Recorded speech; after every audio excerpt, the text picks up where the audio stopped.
Okay. So നമുക്ക് start ചെയ്യാം. First question കാണാലോ, എല്ലാവർക്കും കേൾക്കാലോ. ജസ്റ്റ് റിപ്ലൈ ആവോ? ഓഡിയബിൾ ആണോ? നിങ്ങൾക്ക് വിസിബിൾ ആണോ? സ്ക്രീൻ വിസിബിൾ ആണോ? Yes, okay. ഓക്കെ. ആ, കാണാൻ പറ്റുന്നില്ല. കേട്ടില്ല, സോറി. കാണാൻ പറ്റുന്നുണ്ട്, പിന്നെ ഓഡിബിളും ആണ്. Audio, thank you. Okay, first question. Which one of the following is or are the components of balance of payment? Current account, capital account, both 1 and 2. ഏതാണ് ആൻസർ?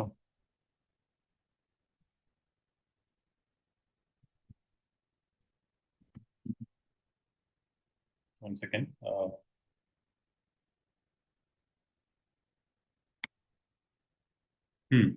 ഏതാ answer?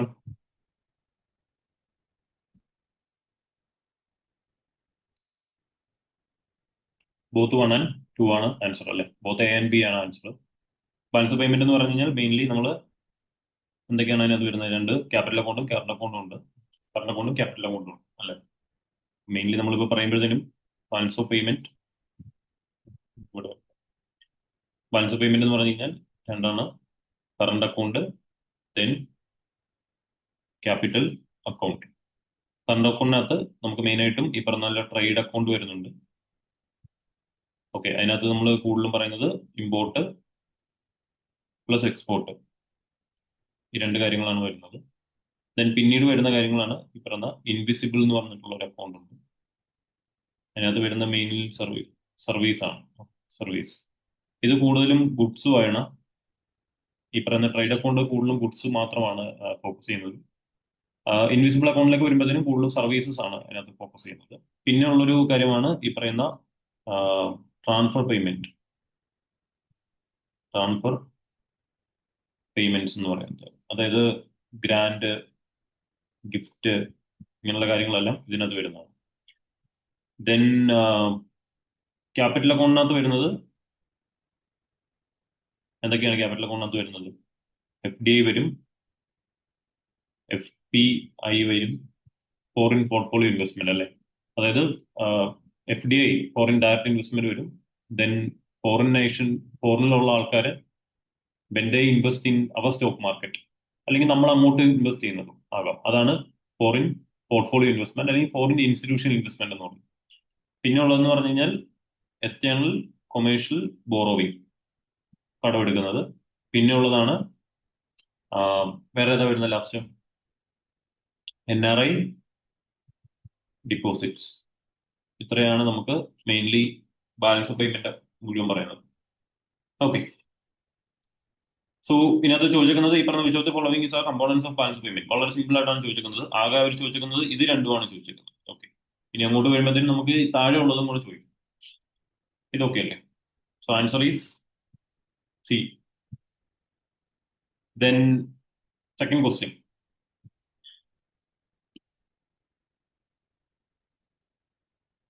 Among the given items, which one is not included under capital account? Okay, capital account ആണ് പറയുന്നത് അല്ലേ? നമ്മൾ നേരത്തെ പറഞ്ഞു എന്താണ്?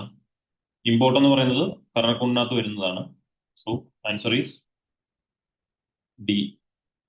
നോട്ടാണ് ചോദിച്ചിരിക്കുന്നത്. എഗെയിൻ നോട്ട് വരുമ്പോഴത്തേനും നിങ്ങൾ സർക്കിൾ ചെയ്തിടുക. ഇത് കുഴപ്പമില്ലല്ലോ? കുഴപ്പമുണ്ടോ? ഇല്ല. ഓക്കെ,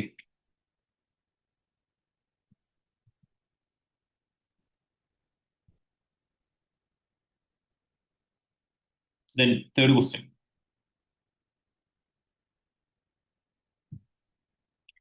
നിങ്ങൾക്ക് ഡൗട്ട് ഉണ്ടെങ്കിൽ നിങ്ങൾ അപ്പം തന്നെ ചോദിക്കണം. Okay, which one of the following thing India export in large quantity? എന്താണ് എക്സ്പോർട്ട് ചെയ്യുന്നത് ഏറ്റവും കൂടുതൽ? Petroleum products, Gems, jewellery, petroleum electronic products, medical equipments, gold, metal, platinum, call.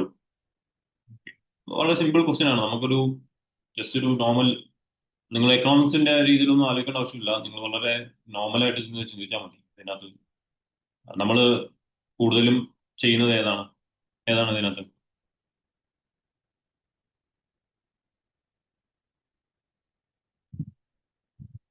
ഉം?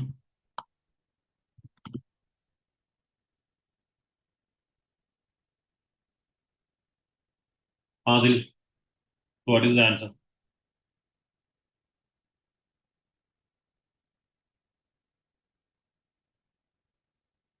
പാർവതി,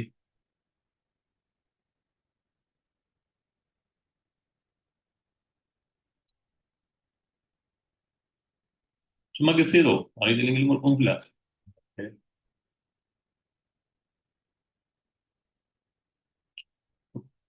ഡി. Okay, good. വേറെ? ഓക്കെ, അതിൽ വന്ന ഈ പറയുന്ന പെട്രോളിയം ഇലക്ട്രോണിക് പ്രൊഡക്ട്സ് ആണ്. നമുക്ക് അത് നോക്കാം. ഈ പറഞ്ഞ പോലെ മെഡിക്കൽ എക്യുപ്മെന്റ്സ് നോക്കാം. നമ്മൾ മെഡിക്കൽ എക്യുപ്മെന്റ്സ് എടുത്തു കഴിഞ്ഞാൽ നമ്മൾ കൂടുതലും ഈ പറഞ്ഞ മെഡിസിൻസ് എക്സ്പോർട്ട് ചെയ്യുന്ന രാജ്യമാണ്. ഒരു പരിധി ഒരു കുറെ മെഡിസിൻസ് നമ്മൾ എക്സ്പോർട്ട് ചെയ്യാറുണ്ട്.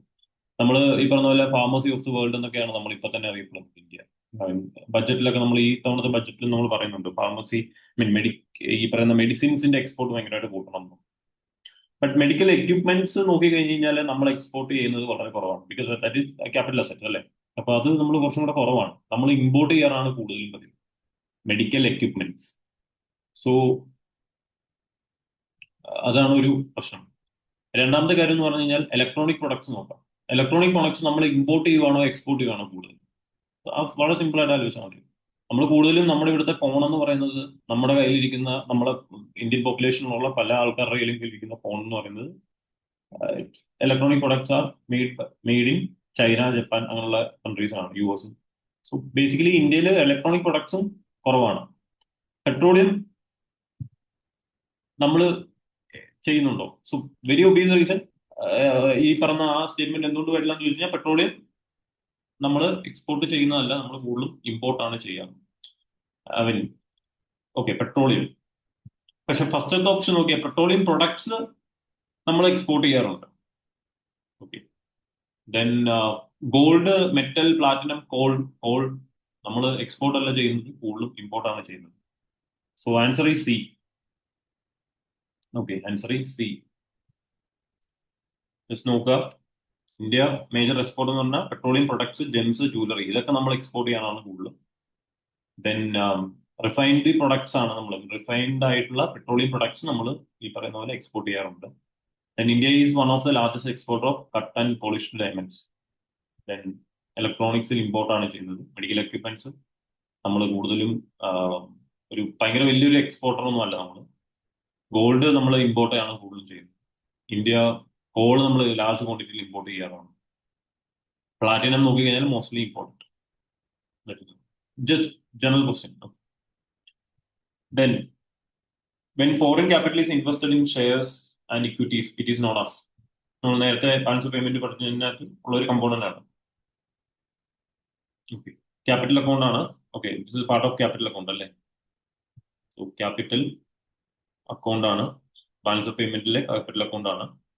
ക്യാപിറ്റൽ അക്കൗണ്ടിനകത്ത് എന്തിൽ വരും? എ നോ എ അല്ല, എ അല്ല. സി എ എന്ന് പറഞ്ഞു കഴിഞ്ഞാൽ അഗൈൻ നമുക്ക് പറയാം ക്യാപിറ്റൽ അക്കൗണ്ട് നമ്മൾ നേരത്തെ പറഞ്ഞ കാര്യം തന്നെ. ഓക്കെ, അതായത് FDI, FII അല്ലെങ്കിൽ ഫോറിൻ പോർട്ട്ഫോളിയോ ഇൻവെസ്റ്റ്മെന്റ് അല്ലെ, ഫോറിൻ പോർട്ട്ഫോളിയോ ഇൻവെസ്റ്റ്മെന്റ്. പിന്നെ ഉള്ളതാണ് എക്സ്റ്റേണൽ കൊമേഴ്ഷ്യൽ ബോറോവിങ്. പിന്നെ നമ്മൾ NRI ഡിപ്പോസിറ്റ് വരും. ഇതാണ് നമ്മൾ നേരത്തെ പറഞ്ഞത്, NRI ഡിപ്പോസിറ്റ്. ഓക്കെ, FDIയുടെ കേസിൽ എന്താ സംഭവം എന്ന് വെച്ച് കഴിഞ്ഞാൽ FDI ഒരു ഫോറിൻ കമ്പനി ഇന്ത്യയിൽ വന്നിട്ട് അവരിവിടെ ഒരു എസ്റ്റാബ്ലിഷ്മെന്റ് സ്റ്റാർട്ട് ചെയ്തു, ഇവിടെ പ്രൊഡക്ഷൻ തുടങ്ങി, ഇവിടെയുള്ള ആൾക്കാർക്ക് എംപ്ലോയ്മെന്റ് കൊടുത്ത് ഇവിടെ ലോക്കൽ പ്രൊഡക്ഷൻ ഇവിടെ തന്നെ നടത്തണം, ഇന്ത്യയിൽ തന്നെ നടത്തണം. ഇപ്പൊ ഫോർ എക്സാമ്പിൾ സുസുക്കി അവര് ഇന്ത്യയിൽ വന്നു, മാരുതി സുസുക്കി എന്ന് പറഞ്ഞൊരു കമ്പനിയായിട്ട് ഈ പറഞ്ഞ പോലെ ജോയിന്റ് വെഞ്ചർ തുടങ്ങി, അല്ല സുസുക്കി തന്നെയുണ്ട് ഇപ്പം. സോ അവര് ഇന്ത്യയിൽ വന്നൊരു കമ്പനി തുടങ്ങി, ആ കമ്പനിയിൽ പ്രൊഡക്ഷൻ സ്റ്റാർട്ട് ചെയ്തു, എസ്റ്റാബ്ലിഷ്മെന്റ് ആയിട്ട് തുടങ്ങി. So that is FDI, foreign direct investment. പക്ഷെ ഫോറിൻ പോർട്ട്ഫോളിയോ ഇൻവെസ്റ്റ്മെന്റ് എന്ന് പറഞ്ഞു കഴിഞ്ഞാൽ ഫോറിൻ ആയിട്ടുള്ള ആൾക്കാര്, ഫോറിൻ ക്യാപിറ്റൽ അല്ലെങ്കിൽ foreigners they invest only in stock market. Okay, so investment in stock market.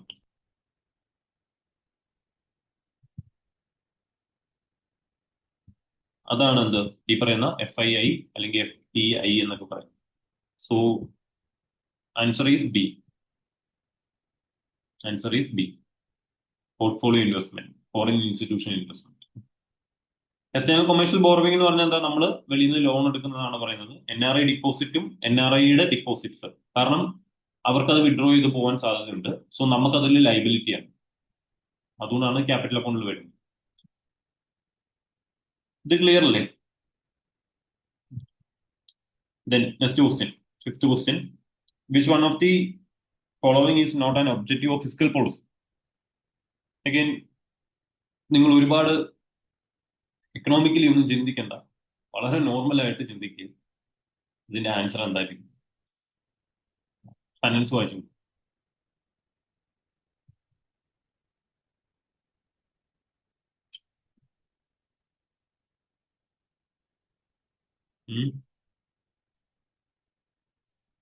ഏതാണ് ആൻസർ?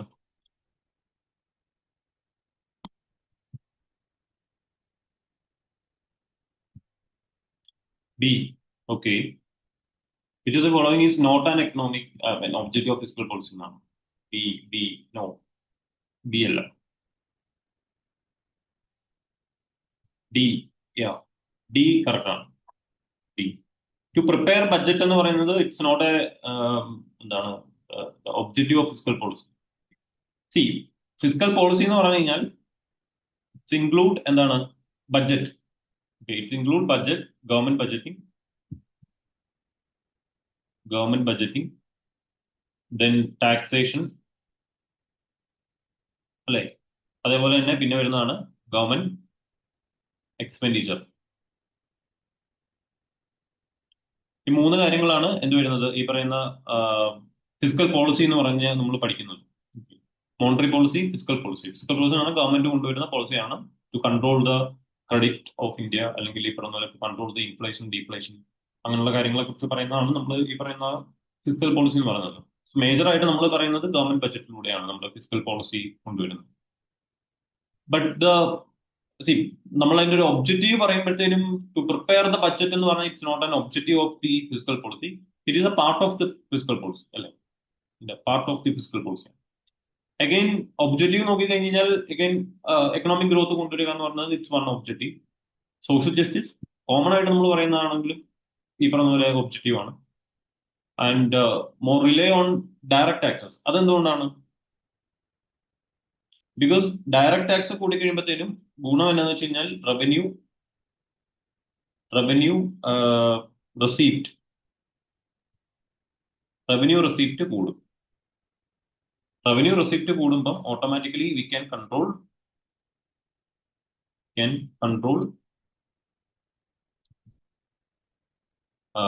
Revenue deficit. അപ്പൊ നമുക്ക് FRBM ആക്ടിന്റെ ഒക്കെ നമ്മുടെ റവന്യൂ ഡെഫിസിറ്റ് കുറയ്ക്കണം എന്ന് പറയുന്നുണ്ട്, എഫക്റ്റീവ് റവന്യൂ ഡെഫിസിറ്റ് കുറയ്ക്കണമെന്ന് പറയുന്നുണ്ട്, ഫിസിക്കൽ ഡെഫിസിറ്റ് കുറയ്ക്കണമെന്ന് പറയുന്നുണ്ട്. സോ അത് നമുക്ക് കുറച്ചും കൂടെ ഈ പറയുന്ന പോലെ നമുക്ക് ചെയ്യാൻ പറ്റുന്നതാണ് പറയുന്ന more rely on direct taxes. So that is also part of എന്താണ് അഗൈൻ എക്സ്പെൻഡിച്ചർ കൂട്ടുക എന്നുള്ളത് മാത്രമല്ല, ബഡ്ജറ്റിനകത്ത് നമ്മളെ ഇൻകം കൂട്ടുക എന്നുള്ളതും it's one part of the budget അല്ലെ, ഫിസിക്കൽ പോളിസി. നമുക്ക് കിട്ടുന്ന ഇൻകം കൂട്ടുക എന്നുള്ളത്, ഗവൺമെന്റിന് കിട്ടുന്ന ഇൻകം കൂട്ടുക. But preparing the budget is not an objective of fiscal policy, it is part of the fiscal policy. So answer is D. Okay. Then deficit financing is spending.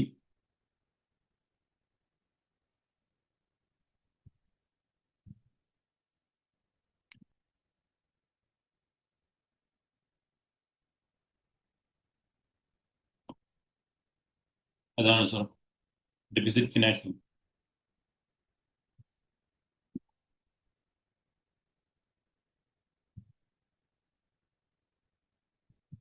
It is answer. So what is deficit? Deficit എന്താ? Expense expense ഇൻകത്തിനെക്കാളും കൂടുതലാകുമ്പോൾ deficit വരും അല്ലേ? Surplus എന്ന് പറഞ്ഞാലോ, okay, ഞാൻ ഇങ്ങോട്ട് എഴുതാം. Surplus എന്ന് പറഞ്ഞു കഴിഞ്ഞാൽ ഇൻകം എക്സ്പെൻസിനെക്കാളും കൂടുതലായിരിക്കും. ഫോർ എക്സാമ്പിൾ, നിങ്ങളുടെ ഇൻകം 100 രൂപയും നിങ്ങളുടെ ചെലവ് 80 രൂപയാണെങ്കിൽ യു ഹാവ് എ സർപ്ലസ്, അല്ലേ? But your expense is 100 rupees, but your income is 80 rupees. അപ്പം നിങ്ങൾക്ക് 20 രൂപ നിങ്ങൾക്ക് ഡെഫിസിറ്റ് ആണ്, and you have to borrow that money. That is deficit. Again ഇവിടെ നോക്കിക്കേ, ഇൻ എക്സസ് ഓഫ് റവന്യൂ, അല്ലെ? So spending in excess of revenue, നിങ്ങൾക്ക് വരുന്ന പൈസേനെക്കാട്ടിലും കൂടുതൽ you spend, that is your deficit. So answer is C. Government spend more than revenue. It is called deficit. Okay. Then എന്താണ്? ഇതിനകത്ത് വേറൊരു കാര്യം കൂടെ ഉണ്ട്. Borrowing from RBI it's also one deficit financing എന്ന് പറഞ്ഞു. Borrowing from RBI. Okay. Again നമുക്ക് ഈ ഡെഫിസിറ്റ് വരുമ്പോഴത്തേനും നമുക്ക് ഇതിനെ എങ്ങനെ ഡീൽ ചെയ്യാൻ പറ്റും? സോ നമുക്ക് ആകെ സൊല്യൂഷൻ എന്ന് പറയുന്നത് എന്താണ്? ബോറോവിംഗ് ആണ്. ഓക്കെ, ബോറോവിംഗ് ആണ്. ആൻഡ് ഈ ബോറോവിംഗ് നോക്കിക്കഴിഞ്ഞാൽ ഈ ബോറോവിംഗ് നമുക്ക് ഒരുപാട് ഏരിയാസ് ഉണ്ട്. ഒന്ന് നമുക്ക് RBI ആണ്. RBI അടുത്തുനിന്ന് ബോറോ ചെയ്യാം. അല്ലാന്നുണ്ടെങ്കിൽ നമുക്ക് പബ്ലിക്കിന്റെ അടുത്തുനിന്ന് ബോറോ ചെയ്യാം through bond. Government securities issue ചെയ്തുകൊണ്ട് പബ്ലിക്കിന്റെ അടുത്തുനിന്ന് ബോണ്ട് ചെയ്യും. ഐ മീൻ നമുക്ക് ഇത് ബോറോ ചെയ്യും. അല്ലാന്നുണ്ടെങ്കിൽ നമുക്ക് external commercial borrowing, can borrow from the international organizations. So there are different avenues or different solutions, അല്ലെങ്കിൽ ഡിഫറെന്റ് ആയിട്ടുള്ള ഒരു മെത്തേഡ്സ് ഉണ്ട് ഈ ഡെഫിസിറ്റ് നമുക്ക് സൊല്യൂഷൻ കൊണ്ടുവരാനായിട്ട്. So it is partially correct ആണ് by borrowing from RBI, but it is RBI അടുത്തുനിന്ന് borrow ചെയ്യുന്നത് it's not only for financing the deficit. Okay, അതാണ്. So answer is C. Okay, answer is C. Then more direct question, എന്താണ്? Which one of the following constitute article constitution following on which one of the following constitution article provides for the presentation of annual financial statement? Annual financial statement എന്ന് പറഞ്ഞാൽ എന്താ? It is nothing but budget, അല്ലേ? And the term budget is not mentioned anywhere in the constitution, and the budget is known as annual financial statement in constitution, which is mentioned under ഏത് article ആണ്? ഏത് article ആണ്? Basic ആയിട്ടുള്ള കാര്യങ്ങൾ. C. യാ, C. അപ്പൊ 1110 എന്താണ്? 1110 നിങ്ങൾ പറഞ്ഞോ, കുഴപ്പമൊന്നുമില്ല. ടൈപ്പ് ചെയ്യുന്നതിനേക്കാളും നിങ്ങൾ പെട്ടെന്ന് പറയാം. 1110 it is money bill. Very important. Okay, money bill. Okay. Then 113 എന്താണ്? 113 is regarding demands for grants, അല്ലേ? ഓരോ ബഡ്ജറ്റ് നടക്കുന്ന സമയത്ത് ഞാൻ അസ്യൂം ചെയ്യണം നിങ്ങൾക്ക് ഇതൊക്കെ അറിയാമെന്നുള്ള കോൺസെപ്റ്റിൽ ഞാൻ അങ്ങനെ പോവാണ്. ഡിമാൻഡ് ഫോർ ഗ്രാന്റ് എന്ന് പറഞ്ഞാൽ ഓരോ മിനിസ്ട്രിയും ബഡ്ജറ്റ് നടക്കുമ്പോൾ അവർക്ക് ആ മിനിസ്ട്രിക്ക് എത്ര രൂപ വേണമെന്ന് ഡിമാൻഡ് ചെയ്യുന്നതിനാണ് ഡിമാൻഡ് ഫോർ ഗ്രാന്റ് എന്ന് പറയുന്നത്. അത് ലോക്സഭയിൽ വോട്ടിനിടും. അത് വോട്ടിനിട്ട ശേഷം അത് പാസ്സായ ശേഷം മാത്രമാണ് പിന്നീടാണ് എന്ത് പറയുന്നത്, നമ്മൾ 114 അനുസരിച്ച് അപ്രോപ്രിയേഷൻ ബില്ല് പാസ്സാക്കിയിട്ട് എന്ത് ചെയ്യുന്നത്, നമ്മൾ എമൗണ്ട് വിഡ്രോ ചെയ്യുന്നത്. എവിടുന്ന വിഡ്രോ ചെയ്യുന്നത്? ഫോർ വിഡ്രോയിങ് മണി, അല്ലെ? അടുത്തൊരു ഫിനാൻഷ്യൽ ഇയറിലേക്കുള്ള മണി നമുക്ക് വേണം. ആ മണി വിഡ്രോ ചെയ്യാൻ വേണ്ടി ആണ് ഫ്രം കൺസോളിഡേറ്റഡ്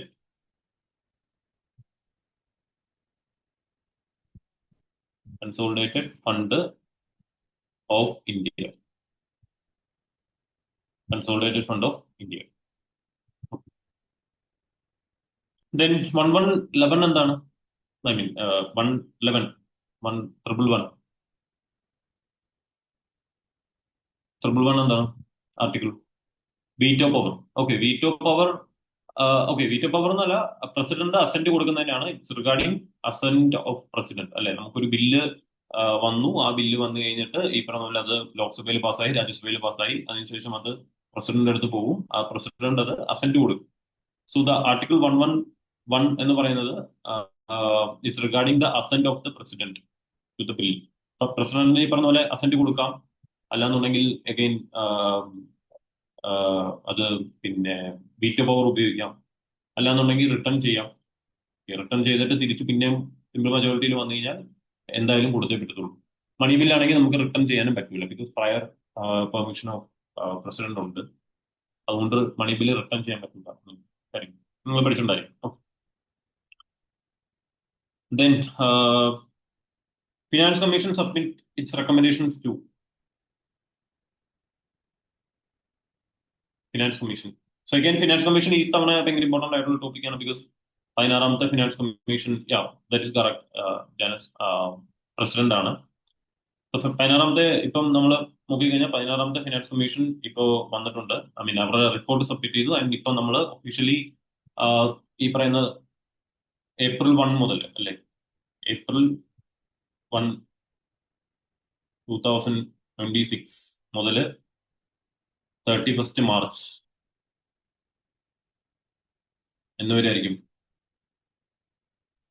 2031 അല്ലെ, 2031, 5 വർഷത്തെ. ഇതുവരെയുള്ള ഫിനാൻസ് കമ്മീഷന്റെ, ഏത് ഫിനാൻസ് കമ്മീഷന്റെ റെക്കമെൻഡേഷൻ ചോദിച്ചു കഴിഞ്ഞാൽ it is 16th finance commission. Okay, again 15th finance commission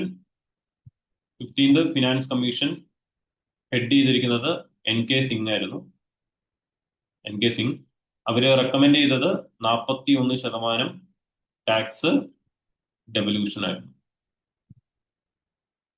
tax devolution again ഞാൻ അസ്യൂം ചെയ്യുകയാണ്, നിങ്ങൾക്ക് you all know all these things. Tax devolution അല്ലെ, vertical devolution, horizontal distribution, then ഈ പറയുന്ന പോലെ ഗ്രാന്റ്, അങ്ങനെയുള്ള കാര്യങ്ങളാണ് റെക്കമെൻഡ് ചെയ്യുന്നത്. അതായത് സെൻട്രൽ ഗവൺമെന്റിന് കിട്ടുന്ന ടാക്സ് വരുമാനത്തിന്റെ എത്ര ശതമാനം സ്റ്റേറ്റിന് കൊടുക്കണം, അത് 41% കൊടുക്കണമെന്നാണ് 15ാമത്തെ ഫിനാൻസ് കമ്മീഷൻ പറഞ്ഞത്. ആൻഡ് 16th ഫിനാൻസ് കമ്മീഷനും അഗൈൻ ദേ സ്റ്റിക്ക് ഓൺ 41%. അപ്പൊ ഇപ്പോഴും 41% തന്നെയാണ് ഓർത്തിരിക്കുന്നത്. ആൻഡ് അഗെയിൻ ഈ പറയുന്ന പോലെ സ്റ്റേറ്റുകൾ തമ്മിൽ ഇത് വീതിച്ചെടുക്കുന്നത്, അതായത് ഹൊറിസോണ്ടൽ ഡിസ്ട്രിബ്യൂഷൻ, അവിടെ വരുമ്പോഴത്തേനും നമ്മൾ കുറെ ഫാക്ടേഴ്സ് ഉണ്ട്. ആ ഫാക്ടേഴ്സ് എന്ന് പറഞ്ഞാൽ ഈ പറഞ്ഞ പോലെ ഇൻകം, ഡിസ്റ്റൻസ്, പോപ്പുലേഷൻ, അങ്ങനെ കുറെ കാര്യങ്ങൾ നിങ്ങൾ പഠിച്ചിട്ടുണ്ടായിരിക്കും അല്ലെ. അതിനകത്ത് ഒരു ഫാക്ടറും കൂടെ ആഡ് ചെയ്തു, കോൺട്രിബ്യൂഷൻ ടു ദ GDP എന്നുള്ള ഒരു ഫാക്ടറും കൂടെ ആഡ് ചെയ്തു. ഇത്തരം കാര്യങ്ങളൊക്കെ ജസ്റ്റ് ഒന്ന് ഓർത്തിരിക്കാം. അഗെയിൻ ഫിനാൻസ് കമ്മീഷന്റെ ആർട്ടിക്കിൾ എന്ന് പറയുന്നത് ആർട്ടിക്കിൾ 280 ആണ്. Article 280. Okay, article 280. Then Article 275. It's also regarding Finance Commission, but എന്ന് പറയുന്നത് ഗ്രാൻഡ്സ് ടു സ്റ്റേറ്റ്സ്. ഇത് പറയുന്നതാണ്, ഇതിന്റെ റെക്കമെൻഡേഷൻ ഫിനാൻസ് കമ്മീഷൻ കൊടുക്കുന്നതാണ് ആർട്ടിക്കിൾ 275 എന്ന് പറയുന്നത്. And again finance commission is appointed by president. So ഈ പറയുന്ന പോലെ കമ്മീഷൻ സബ്മിറ്റ് ചെയ്യുന്നതും തന്നെയായിരിക്കും. അതൊക്കെ 5 വർഷം കൂടുമ്പോഴാണ് ഈ പറയുന്ന പോലെ പ്രസിഡന്റ്, 5 വർഷം അല്ലെങ്കിൽ അതിന് മുന്നെയോ ഈ പറയുന്ന ഫിനാൻസ് കമ്മീഷനെ കോൺസ്റ്റിറ്റ്യൂട്ട് ചെയ്യാം. അതിന് മുന്നേ കോൺസ്റ്റിറ്റ്യൂട്ട് ചെയ്യാൻ അതിന്റെ കാരണം ഉണ്ടാകണം, അത്രയും വലിയൊരു കാരണം ഉണ്ടാകണം. അല്ലെങ്കിൽ നോർമലി 5 വർഷം കൂടുമ്പോഴാണ്. 5 മെമ്പർ ബോഡിയാണ്. ഓക്കെ, ഒരു ചെയർമാൻ, 4 മെമ്പേഴ്സ്. ചെയർമാന്റെ ക്വാളിഫിക്കേഷൻ, അതർ മെമ്പേഴ്സിന്റെ ക്വാളിഫിക്കേഷൻ, ഇതെല്ലാം പഠിച്ചിട്ടേ പോകുള്ളൂ. Very important for this year. So very very important. Answer is B. Okay, economic survey is published by Planning Commission എന്ന് പറഞ്ഞിട്ടുള്ള വരുമോ? So we can eliminate അല്ലെ. Indian Statistical Institute, again economic survey is not. Again Government of India എന്ന് പറയുന്നത് ഒരു umbrella അല്ലെ. Government of India എന്ന് പറഞ്ഞാൽ ഇഷ്ടം പോലെ കാര്യങ്ങളുണ്ട്. കുറച്ചും കൂടെ ഒരു നല്ല ഓപ്ഷൻ എന്ന് പറഞ്ഞാൽ മിനിസ്ട്രി ഓഫ് ഫിനാൻസ് ആണ്. Answer is A. Again 1 day before ആണ് ഈ പറഞ്ഞ എക്കണോമിക് സർവേ റിലീസ് ചെയ്യുന്നത്. 1 day before the budget. which of the following taxes is not levied by union government? ഏതാണ്? അഗെയിൻ നിങ്ങൾ ടാക്സ് പഠിക്കുമ്പോൾ നിങ്ങൾ പഠിച്ചിട്ടുണ്ടായിരിക്കും ഡയറക്റ്റ് ടാക്സ് ഉണ്ട്, അതേപോലെ തന്നെ ഇൻഡയറക്റ്റ് ടാക്സും ഉണ്ട് അല്ലെ. ഇൻഡയറക്റ്റ് ടാക്സ്, ഡയറക്റ്റ് ടാക്സിനകത്ത് വരുന്നതാണ് ഈ പറഞ്ഞ പോലെ income tax,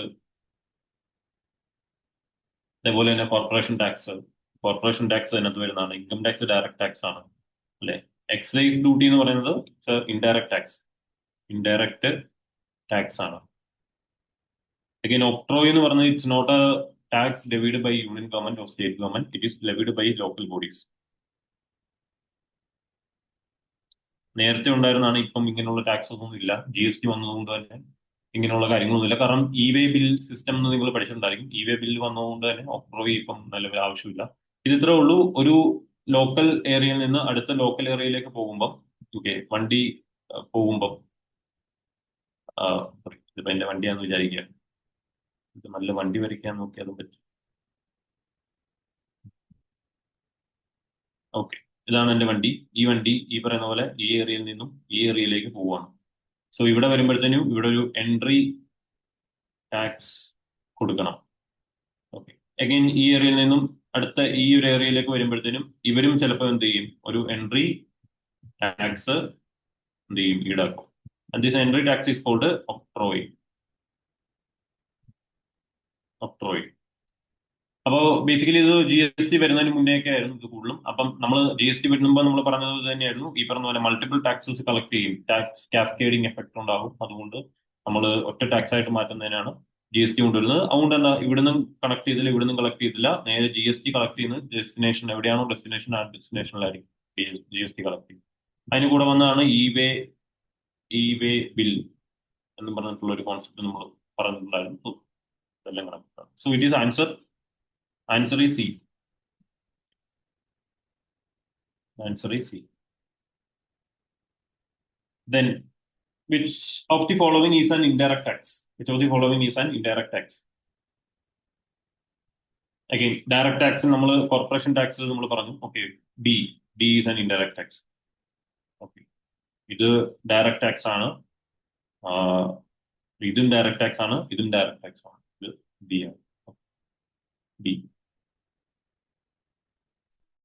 Then other indirect tax എന്താണ്? GST അല്ലേ. നമുക്കിപ്പോ ഏറ്റവും കൂടുതൽ പറയുന്നത് GST ആണ്. So who among the following is the chairman of GST council?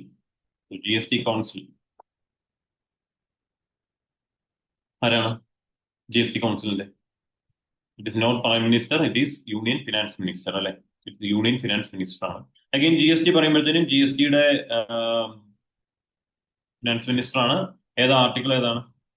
Article 279A of Indian constitution അല്ലെ. ഏതാണ് കോൺസ്റ്റിറ്റ്യൂഷൻ അമെന്റ്മെന്റ്?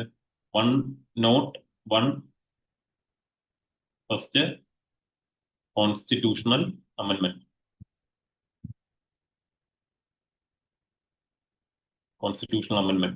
അല്ലെ. അഗെയിൻ മെമ്പേഴ്സ് നോക്കിക്കഴിഞ്ഞാൽ ഇതിന്റെ മെമ്പേഴ്സിനെ നോക്കുക, നിങ്ങൾ പ്രിപ്പയർ ചെയ്യുക.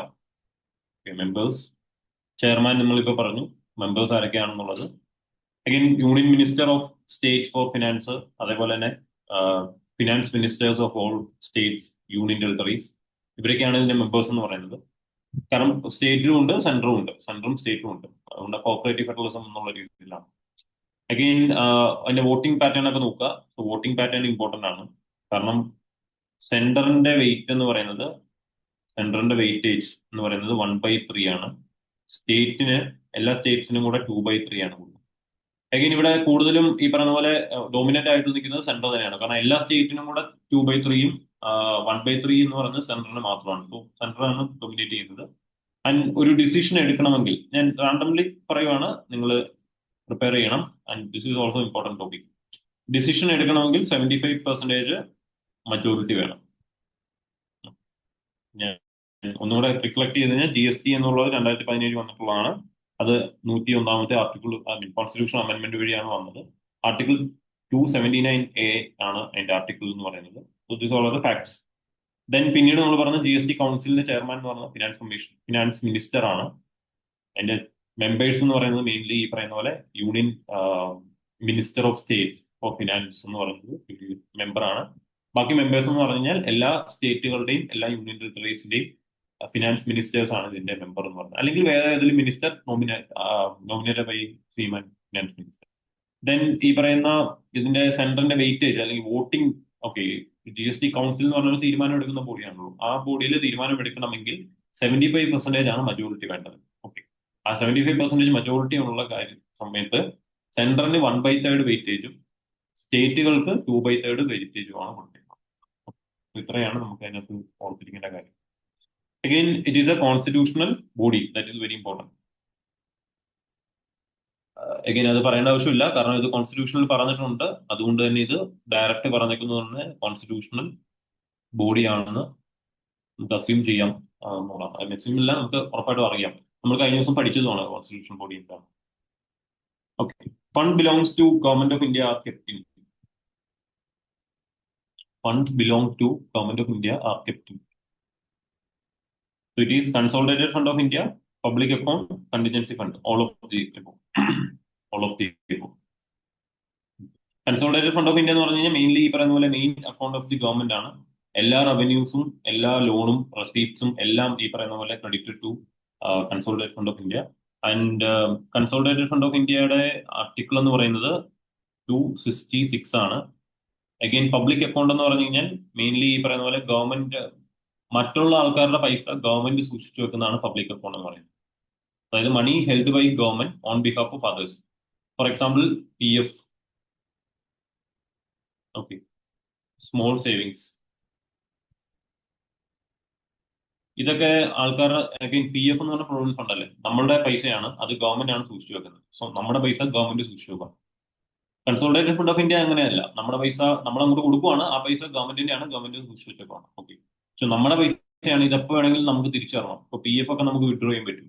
Government has that liability to pay back the amount. Then contingency fund of India എന്ന് പറഞ്ഞു കഴിഞ്ഞാൽ അഗൈൻ നമ്മൾ എന്തെങ്കിലും കണ്ടിജൻസി സിറ്റുവേഷൻ വരുമ്പം അതിനെ മീറ്റ് ചെയ്യാൻ വേണ്ടിയിട്ട് എടുത്ത് മാറ്റി വെക്കുന്ന ഒരു എമൗണ്ട് ആണ് കണ്ടിജൻസി ഫണ്ട് എന്ന് പറയുന്നത്. അഗൈൻ ഇതും മെൻഷൻ ചെയ്തിരിക്കുന്നത് ആർട്ടിക്കിൾ 266 തന്നെയാണ്. ഇത് മെൻഷൻ ചെയ്തിരിക്കുന്നത് ആർട്ടിക്കിൾ 267 അഗൈൻ ഇത് controlled by president. Controlled by president. Okay, so എല്ലാം ഈ പറയുന്ന fund belong to government of India kept in ഈ പറയുന്ന 3 അക്കൗണ്ടിലും ഇത് ചെയ്യാറുണ്ട്. Answer following regarding GST. So initially GST not applied to petroleum products. That is true. Tobacco it is under GST. Yes, that is correct. Tobacco is under GST. Again, tobacco is GST മാത്രമല്ല, GST കൂടാതെ സെസ്സും സർചാർജും ഒക്കെ ഉണ്ട്. Because ഇപ്പൊ നമ്മൾ നോക്കിക്കഴിഞ്ഞാൽ നമ്മൾ ഇപ്പൊ ഏറ്റവും അവസാനത്തെ 40% ആണ് GST ടൊബാക്കോയിൽ വരുന്നത്. ആൻഡ് അഗെയിൻ അതിനേക്കാളും കൂടുതൽ ഈ പറഞ്ഞ 40% മുകളിൽ പിന്നെയും സർചാർജ് സെക്സ് എന്നൊക്കെ പറഞ്ഞാൽ നമ്മൾ കുറെ ഇടും. അതുകൊണ്ടാണ് അതിന്റെ വില കൂടുന്നത്. Because tobacco it is sin product അല്ലെ, സൊസൈറ്റിക്ക് മോശമാക്കുന്ന രീതിയിലുള്ള കുറെ കാര്യങ്ങളാണ്, അല്ലെങ്കിൽ സൊസൈറ്റിക്ക് നെഗറ്റീവ് ആയിട്ടുള്ള കോൺസിക്വൻസസ് ഉണ്ടാക്കുന്ന പ്രൊഡക്റ്റ് ആണ് ടൊബാക്കോ എന്ന് പറയുന്നത്. So that is called sin product. Okay, sin product. Sin പ്രൊഡക്റ്റിന് എപ്പോഴും ടാക്സ് കൂടുതലായിരിക്കും, ബിക്കോസ് അതിന്റെ കൺസംഷൻ കുറയ്ക്കാൻ വേണ്ടി അതിന്റെ ടാക്സ് ഭയങ്കര കൂടുതലായിരിക്കും. So it is under GST but above GST സെസ്സും സർചാർജും കൂടുതലാണ്. Alcohol is outside GST, again that is true. Okay, then so answer is D.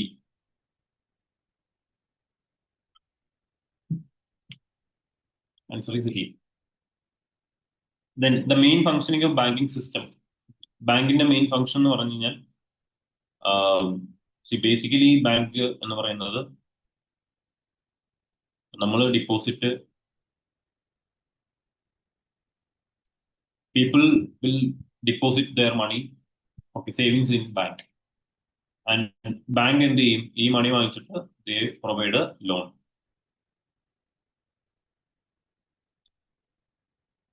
Okay, so to persons or to people and business people.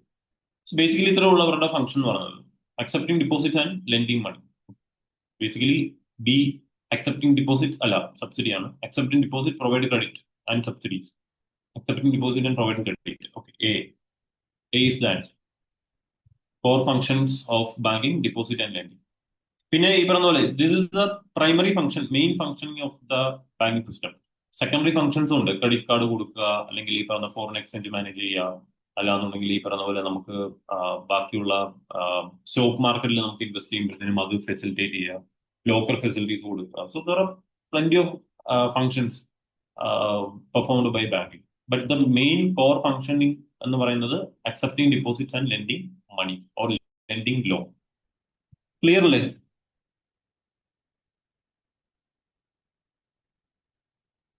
So far എന്തെങ്കിലും doubt ഉണ്ടോ?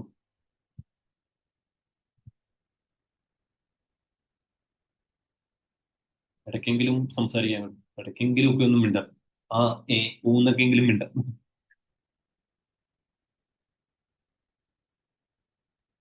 Doubt ഇല്ല sir. എന്തോടോ? Doubt ഇല്ല sir. Okay.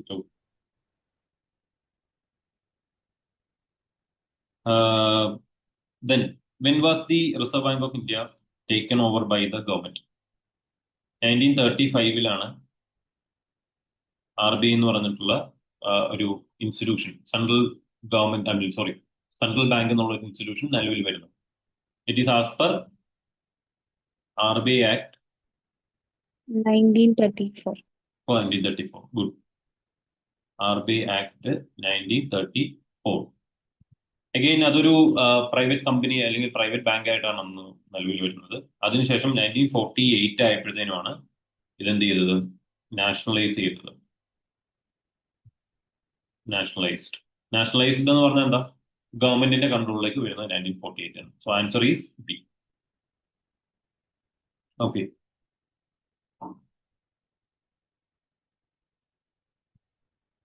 Then which of the following is not true about RBI?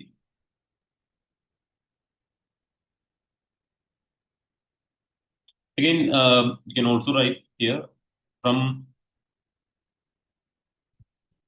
1st Jan 1949.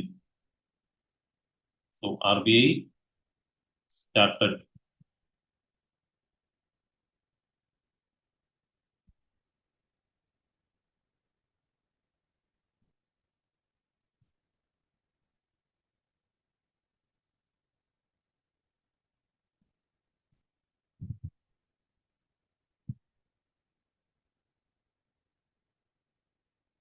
Okay. Information കൂടെ വെക്കും.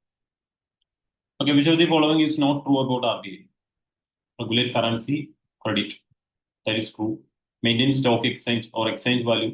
Again, forex manage ചെയ്യുന്നത് RBI ആണ്. Forex manage ചെയ്യുന്ന RBI ആണ്. So it is correct.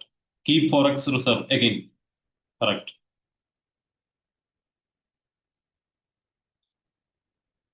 Okay, correct. But issue 1 rupee note and coin, not correct, because it is done by Government of India. Okay, Government of India. So answer is D. 1 rupee നോട്ടും കോയിൻസും issue ചെയ്യുന്നത് government of India ആണ്. But again the Q is, ഇവിടെ circulate ചെയ്യുന്നത് ആരാണ്? Circulated by RBI ആണ്. Okay, circulated by RBI. That is very important. അത് mint ചെയ്യുന്നത് അല്ലെങ്കിൽ ഇത് ഉണ്ടാക്കി എടുക്കുന്ന ഈ പറഞ്ഞ അച്ചടിക്കുന്നത് മാത്രമേ ഉള്ളൂ, അത് മാത്രമേ ഉള്ളൂ ഗവൺമെന്റ് ഓഫ് ഇന്ത്യ എന്ന് പറയുന്നത്. ഗവൺമെന്റ് ഓഫ് ഇന്ത്യക്ക് ഒരിക്കലും എന്ത് ചെയ്യാൻ പറ്റില്ല? സർക്കുലേറ്റ് ചെയ്യാൻ പറ്റില്ല. മണി സപ്ലൈയിലേക്ക് ഡയറക്റ്റ് സർക്കുലേഷനിലേക്ക് കൊണ്ടുവിടാൻ പറ്റില്ല. It is only possible through RBI. So RBI ആണ് സർക്കുലേറ്റ് ചെയ്യുന്നത്. ബട്ട് ഇത് ചെയ്യുന്നത് 1 rupee നോട്ടും കോയിൻസും ചെയ്യുന്നത് government of India. Which policies raise interest rate and lead to currency appreciation? So expansionary monetary policy, contractionary monetary policy എന്താണെന്നുള്ളത് ആദ്യം മനസ്സിലാക്കുക. So എക്സ്പാൻഷണറി monetary policy എന്ന് പറഞ്ഞു കഴിഞ്ഞാൽ ഇത്രേ ഉള്ളൂ. നിങ്ങൾക്ക് ഒരു ബലൂൺ എക്സ്പാൻഡ് ചെയ്യണം. ഓക്കെ, എപ്പോഴാണ് നിങ്ങൾ എക്സ്പാൻഡ് ചെയ്യുന്നത്? അത് വളരെ എന്താ പറയുക, അതിനകത്ത് കാറ്റില്ലാതിരിക്കുന്ന സമയത്ത് നിങ്ങൾ അതിനെ കാറ്റ് അങ്ങോട്ട് ഊതി കൊടുത്ത് അതിനെ വലുതാക്കുന്നു. ഓക്കെ, അപ്പം അതായത് എക്കണോമിയിൽ നോക്കിക്കഴിഞ്ഞാൽ എക്കണോമിയിൽ മണി സപ്ലൈ വളരെ കുറവാണ്. അതായത് മണി വളരെ കുറവാണെങ്കിൽ നിങ്ങൾക്ക് മണി എന്ത് ചെയ്യണം? അങ്ങോട്ട് പമ്പ് ചെയ്ത് കൊടുക്കണം, അല്ലെ? നമ്മൾ ഇൻഫ്ലേറ്റഡ് ആക്കണം, അതിനെ ഇൻഫ്ലേറ്റ് ചെയ്യുക. അപ്പം എക്സ്പാൻഷണറി എന്ന് പറഞ്ഞു കഴിഞ്ഞാൽ എക്കണോമിയിൽ മണി കൂട്ടുക എന്നുള്ളതാണ് എക്സ്പാൻഷണറി മോണിറ്ററി പോളിസി. കോൺട്രാക്ഷണറി എന്ന് പറഞ്ഞപ്പോൾ നേരെ തിരിച്ചു കഴിഞ്ഞായിരിക്കുമല്ലോ, ഒരുപാട് മണി സപ്ലൈ ഉണ്ട്, ഒരുപാട് മണി എക്കണോമിയിലുണ്ട്, അപ്പൊ അതിനെ കുറച്ച് കുറച്ച് കുറച്ച് കുറച്ച് കൊണ്ടുവരണം. ഇതാണ് കോൺട്രാക്ഷണറി മോണിറ്ററി പോളിസി അല്ലെങ്കിൽ ഫിസിക്കൽ പോളിസി എന്ന് പറയുന്നത്. അഗൈൻ നിങ്ങൾ നേരത്തെ ചിന്ത മതി, മണി സപ്ലൈ കൂട്ടണമെങ്കിൽ നമ്മൾ എന്തൊക്കെ ചെയ്യും? CRR കുറയ്ക്കണം, SLR കുറയ്ക്കണം, ബാങ്ക് റേറ്റ് കുറയ്ക്കണം, റിപ്പോ റേറ്റ് കുറയ്ക്കണം, റിവേഴ്സ് റിപ്പോ റേറ്റ് കുറയ്ക്കണം. ഇതൊക്കെ നമ്മൾ ചെയ്താലേ നമുക്ക് എക്സ്പാൻഡ് ചെയ്യാൻ പറ്റുള്ളൂ. കാരണം ഇതൊക്കെ കുറച്ച് കഴിഞ്ഞ് കഴിഞ്ഞാൽ കൂടുതൽ പൈസ എന്ത് ചെയ്യും? ബാങ്കിങ് സിസ്റ്റം ആണെങ്കിലും കൂടുതൽ പൈസ ക്രെഡിറ്റ് ക്രിയേഷൻ നടക്കും, അല്ലെ? ബാങ്ക് കൂടുതൽ ലോൺ കൊടുത്തുകൊണ്ടിരിക്കും. അങ്ങനെ വരുമ്പോൾ കൂടുതൽ പൈസ എക്സ്പാൻഡ് ആവും. അപ്പൊ മണി സപ്ലൈ കൂടും, പതിയെ ആൾക്കാർ കൺസംഷൻ നടത്തും, ഇൻഫ്ലേഷൻ വരും. നേരെ തിരിച്ച് ഈ പറഞ്ഞ പോലെ മണി ഭയങ്കര കൂടുതലാണ്, അതിനെ കുറയ്ക്കണമെങ്കിൽ നമ്മൾ എന്ത് ചെയ്യണം? ഈ പറയുന്ന CRR, SLR, bank rate, repo rate, reverse repo rate, ഇതെല്ലാം MSF, ഇതെല്ലാം എന്ത് ചെയ്യണം? നമ്മൾ കുറയ്ക്കണോ കൂട്ടണം? ഇതൊക്കെ കൂട്ടണം, അല്ലെ? ഇതൊക്കെ കൂട്ടി കൊടുത്തു കഴിഞ്ഞ് കഴിഞ്ഞാൽ പ്രശ്നം എന്ന് വെച്ച് കഴിഞ്ഞാൽ ഇപ്പം ബാങ്ക് റേറ്റ് കൂടി കഴിഞ്ഞാൽ ഓട്ടോമാറ്റിക്കലി ബാങ്ക് കൊടുക്കുന്ന ലോൺ കൊടുക്കുന്നതിന്റെ ഇൻട്രസ്റ്റ് റേറ്റ് ഒരു കൂട്ടും. അപ്പൊ ഇൻട്രസ്റ്റ് കൂടുതലാണെങ്കിൽ ഉറപ്പായിട്ടും ലോൺ എടുക്കുന്നത് കുറയും, ഇൻട്രസ്റ്റ് റേറ്റ് കുറവാണെങ്കിൽ ലോൺ എടുക്കുന്നത് കൂടും. ഇത്രേ ഉള്ളൂ ബേസിക് ആയിട്ടുള്ള കാര്യം.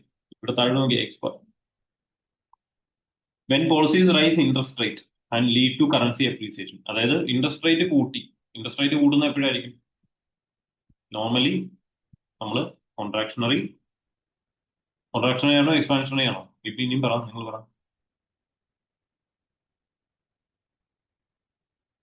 ആൻസർ ഈ B.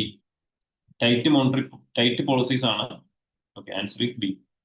കോൺട്രാക്ഷണറി physical and monetary policy. കോൺട്രാക്ഷണറി physical and monetary policy അല്ലെ? നമ്മൾ നേരത്തെ പറഞ്ഞു ഇത്രേ ഉള്ളൂ. എക്സ്പാൻഷണറി ആകുമ്പോൾ എന്ത് ചെയ്യും? ഇൻട്രസ്റ്റ് റേറ്റ് കുറയ്ക്കും. കുറച്ചാലേ എന്ത് ചെയ്യത്തുള്ളൂ? ആൾക്കാർ കൂടുതൽ ക്രെഡിറ്റ് ക്രിയേഷൻ നടക്കത്തുള്ളൂ. ക്രെഡിറ്റ് ക്രിയേഷൻ കൂടും. അപ്പോൾ ഓട്ടോമാറ്റിക്കലി എന്ത് പറ്റും? മണി സപ്ലൈ കൂടും. ഓക്കെ. ഇനി കോൺട്രാക്ഷണറി എന്ന് പറഞ്ഞാൽ ഇപ്പൊ എന്തായിരിക്കും? കോൺട്രാക്ഷണറി എന്ന് പറഞ്ഞു കഴിഞ്ഞാൽ ഓട്ടോമാറ്റിക്കലി ഇൻട്രസ്റ്റ് റേറ്റ്, അതായത് ബാങ്ക് റേറ്റും കാര്യങ്ങളെല്ലാം എന്ത് ചെയ്യും? അവര് കൂട്ടും. കൂട്ടുമ്പോൾ ഓട്ടോമാറ്റിക്കലി എന്ത് പറ്റും? ക്രെഡിറ്റ് കൊടുക്കുന്നത്, അതായത് ലോൺ കൊടുക്കുന്നത്, ക്രെഡിറ്റ് ക്രിയേഷൻ എന്ന് പറഞ്ഞാൽ ലോൺ കൊടുക്കുന്നതാണ്, അത്രേ ഉള്ളൂ. ക്രെഡിറ്റ് ക്രിയേഷൻ കുറയും, കാരണം ഇൻട്രസ്റ്റ് റേറ്റ് ഭയങ്കര കൂടുതലാണ്, ആൾക്കാർ ലോൺ എടുക്കുന്നത് കുറയും, അല്ലെ? ഓട്ടോമാറ്റിക്കലി എന്ത് പറ്റും? മണി സപ്ലൈ കുറയും, ഡിക്രീസ് ആവും. അപ്പൊ കോൺട്രാക്ഷണറി, അല്ലെ? നമ്മൾ ഇങ്ങനെ കുറച്ച് കുറച്ച് കൊണ്ടുവരികയാണ്. അങ്ങനെ ഇത് മനസ്സിലായില്ലെങ്കിൽ നമുക്ക് ഒന്നും കൂടെ നോക്കിയിട്ട് അടുത്ത ക്ലാസ് ഒന്നും കൂടെ എന്നോട് ഓർമ്മിപ്പിച്ചാൽ മതി. ആദ്യം തന്നെ ഓർമ്മിപ്പിക്കുക സാറേ, കോൺട്രാക്ഷണറി എക്സ്പാൻഷണറി ഒന്നും കൂടെ പറയാൻ പറഞ്ഞാൽ മതി. Will explain it again. ഇതിപ്പോ നിങ്ങൾ ഇവിടെ പറ്റും. Repo rate is the rate at which, again എന്തൊക്കെയായിരുന്നു? അഗെയിൻ നമുക്ക് റിപ്പോ റേറ്റ് ഉണ്ട്, റിവേഴ്സ് റിപ്പോ ഉണ്ട്, അല്ലെ? ബാങ്ക് റേറ്റ് ഉണ്ട്, CRR, SLR ഉണ്ട്. റിപ്പോ റേറ്റ് എന്ന് പറഞ്ഞാൽ എന്താണ്? RBI കൊമേഴ്ഷ്യൽ ബാങ്കിന്, അല്ലെ? കൊമേഴ്ഷ്യൽ ബാങ്കിന് നമുക്ക് കൊമേഴ്ഷ്യൽ ബാങ്കിന് SBI എന്നാക്കാം. SBI മാത്രമല്ല, കൊമേഴ്ഷ്യൽ ബാങ്ക് ഇഷ്ടംപോലെ ബാങ്കിലുണ്ട്. ഇവർക്ക് ലോൺ കൊടുക്കുന്നതിനെയാണ്, അല്ലെ?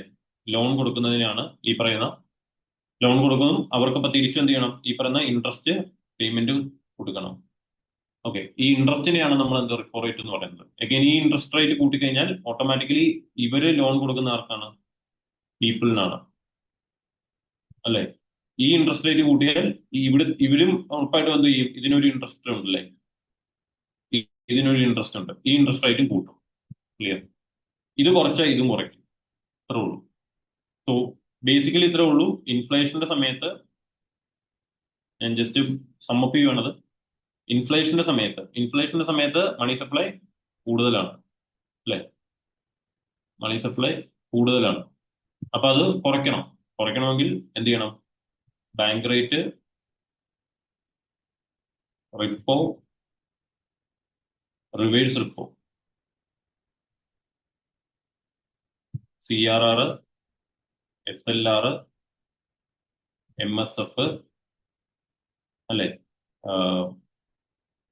Liquidity adjustment facility. അഗൈൻ ഇതെല്ലാം എന്ത് ചെയ്യണം? കൂട്ടണോ കുറയ്ക്കണോ? മണി സപ്ലൈ ഭയങ്കര കൂടുതലാണ്. മണി സപ്ലൈ കുറയ്ക്കണമെങ്കിൽ ഓട്ടോമാറ്റിക്കലി ഈ പറയുന്ന കാര്യങ്ങളെല്ലാം കൂട്ടണം. കൂട്ടിക്കഴിഞ്ഞാലേ ആൾക്കാർ ലോൺ എടുക്കുന്നത് കുറയത്തുള്ളൂ. അപ്പോൾ ഇതെല്ലാം ഇൻക്രീസ് ചെയ്യണം. ഇൻക്രീസ് ചെയ്യും. Sorry. Okay. And during deflation ആകുമ്പോൾ എന്ത് ചെയ്യും? ഓപ്പോസിറ്റും ചെയ്യും. ദാറ്റ് മീൻസ് ഡിക്രീസ് ചെയ്യും. ഇത്രേ ഉള്ളൂ കാര്യം. ഇൻഫ്ലേഷൻ സമയത്ത് ഇതെല്ലാം കൂട്ടും, ഡിഫ്ലേഷൻ സമയത്ത് കുറയ്ക്കും. So it is R B I lend again. ഇവിടെ ചോദിക്കുന്നത് എന്താ? Repo rate is the rate at which commercial bank lend to R B I lend to commercial bank. So R B I lend to bank. Answer is T. R B I lend to bank. Which one is not correct about repo rate? Again repo rate ആണ്. Interest charge by central bank overnight. Interest paid by bank. That is correct അല്ലേ? Interest paid by bank അല്ലേ? Interest paid by bank ആണ്. S B I R B I കൊടുക്കുന്നതാണ്. So that is correct. Then rate agreed on loan contract. Cost of collateral security. ഏതാ തെറ്റ്? It is D. Cost of collateral security അല്ല. Repo rate is collateral security ഇല്ലാതെ കൊടുക്കുന്നതാണ് repo rate. Bank rate ആണെങ്കിൽ collateral security കാണുന്നുണ്ട്. ഈ collateral security എന്ന് പറഞ്ഞാൽ എന്താ? എസ് ബി ഐക്ക് ലോൺ കൊടുത്തു. ആര്? R B I. ഓക്കെ. ഈ ലോൺ കൊടുക്കുമ്പം ഈ പറയുന്ന പോലെ അഗൈൻ ഒരു ഇൻട്രസ്റ്റ് ആണ് നമ്മൾ ഈ പറയുന്ന ബാങ്ക് റേറ്റ് അല്ലെങ്കിൽ റിപ്പോ റേറ്റ് എന്നൊക്കെ പറയുന്നത്. അഗൈൻ ഈ ലോൺ കൊടുക്കുന്ന സമയത്ത് കൊളാട്രൽ കൊടുത്തുകൊണ്ട്, അതായത് എസ് ബി ഐയുടെ കയ്യിൽ ഇരിക്കുന്ന ഗവൺമെന്റ് സെക്യൂരിറ്റീസ് ആർ ബി ഐയുടെ കയ്യിലേക്ക് കൊടുക്കും. എന്നിട്ട് ആ ലോൺ വാങ്ങിക്കും. എന്നിട്ട് ലോൺ തിരിച്ചടയ്ക്കുമ്പോൾ നമ്മൾ വീട് പണയം വെക്കുന്നു അല്ലെങ്കിൽ സ്വർണം പണയം വെക്കുന്ന പോലെ. അപ്പൊ കൊളാട്രൽ കൊടുക്കണമെങ്കിൽ that is bank rate. Collateral കൊടുക്കണ്ടെന്നുണ്ടെങ്കിൽ repo rate. So cost of collateral security അല്ല ഈ പറയുന്ന പോലെ. So answer is D. CRR refers to CRR അല്ലെ? Cash reserve ratio. എന്താണ് ക്യാഷ് റിസർവ് റേഷ്യോ? അഗെയിൻ നമ്മൾ ബാങ്ക് എടുക്കാം. ഈ ബാങ്കിന്റെ കയ്യിൽ ആര് കൊടുത്തു? ഡിപ്പോസിറ്റ് ആയിട്ട് പീപ്പിൾ ഡിപ്പോസിറ്റ് ചെയ്തു അല്ലെ? പീപ്പിൾ ഡിപ്പോസിറ്റ് ചെയ്തു.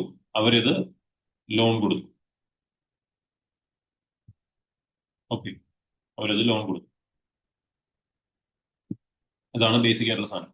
ഇനി ഈ ഡിപ്പോസിറ്റ് കൊടുത്തത് ഈ പറഞ്ഞ പോലെ ഞാൻ ചുമ്മാ ഒരു ഫിഗർ ഇടുവാണ്. 1000 രൂപയാണ് ടോട്ടൽ ഡിപ്പോസിറ്റ്. ഓക്കെ. NDTL എന്ന് പറഞ്ഞു കഴിഞ്ഞാൽ net demand and time liabilities. Okay. Basically deposit എന്ന് പറഞ്ഞു കഴിഞ്ഞാൽ ബാങ്കിനെ സംബന്ധിച്ച് ലൈബിലിറ്റി ആണ്, തിരിച്ചു കൊടുക്കുന്ന പൈസ ആണ്. So liability. അഗൈൻ ഡിപ്പോസിറ്റ് പലതരം ഉണ്ട്. ഡിമാൻഡ് ഡിപ്പോസിറ്റ് ഉണ്ട്, ടൈം ലൈബിലിറ്റി ഉണ്ട്. ഡിമാൻഡ് ഡിപ്പോസിറ്റ് എന്ന് പറഞ്ഞു കഴിഞ്ഞാൽ കസ്റ്റമർ എപ്പോഴാണോ പൈസ ചോദിക്കുന്നത് അപ്പൊ തിരിച്ചു കൊടുക്കേണ്ടി വരും. ടൈം ലൈബിലിറ്റി എന്ന് പറഞ്ഞു കഴിഞ്ഞാൽ എന്താണ്? ഈ പറഞ്ഞ പോലെ ഒരു മച്യൂരിറ്റി പീരീഡ് കാണും. ആ മച്യൂരിറ്റി പീരീഡ് കഴിയുമ്പോൾ കൊടുത്താൽ മതിയായിരിക്കും.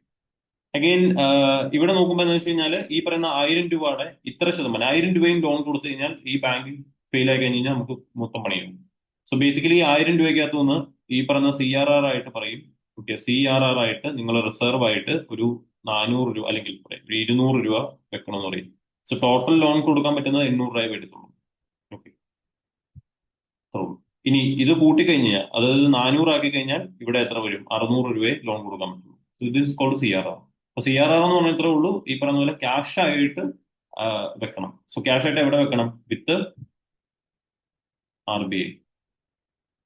ഇനി നോക്കിക്കേ, liquid assets ratio, balance with RBI, portion of NDTL kept as reserve, ratio of cash to bank reserve. Again C is the correct answer അല്ലെ? Portion of NDTL kept as reserve. പക്ഷെ അത് എവിടെയായിരിക്കണം? With RBI ആയിരിക്കും. ഇനി capital spending is maximum on.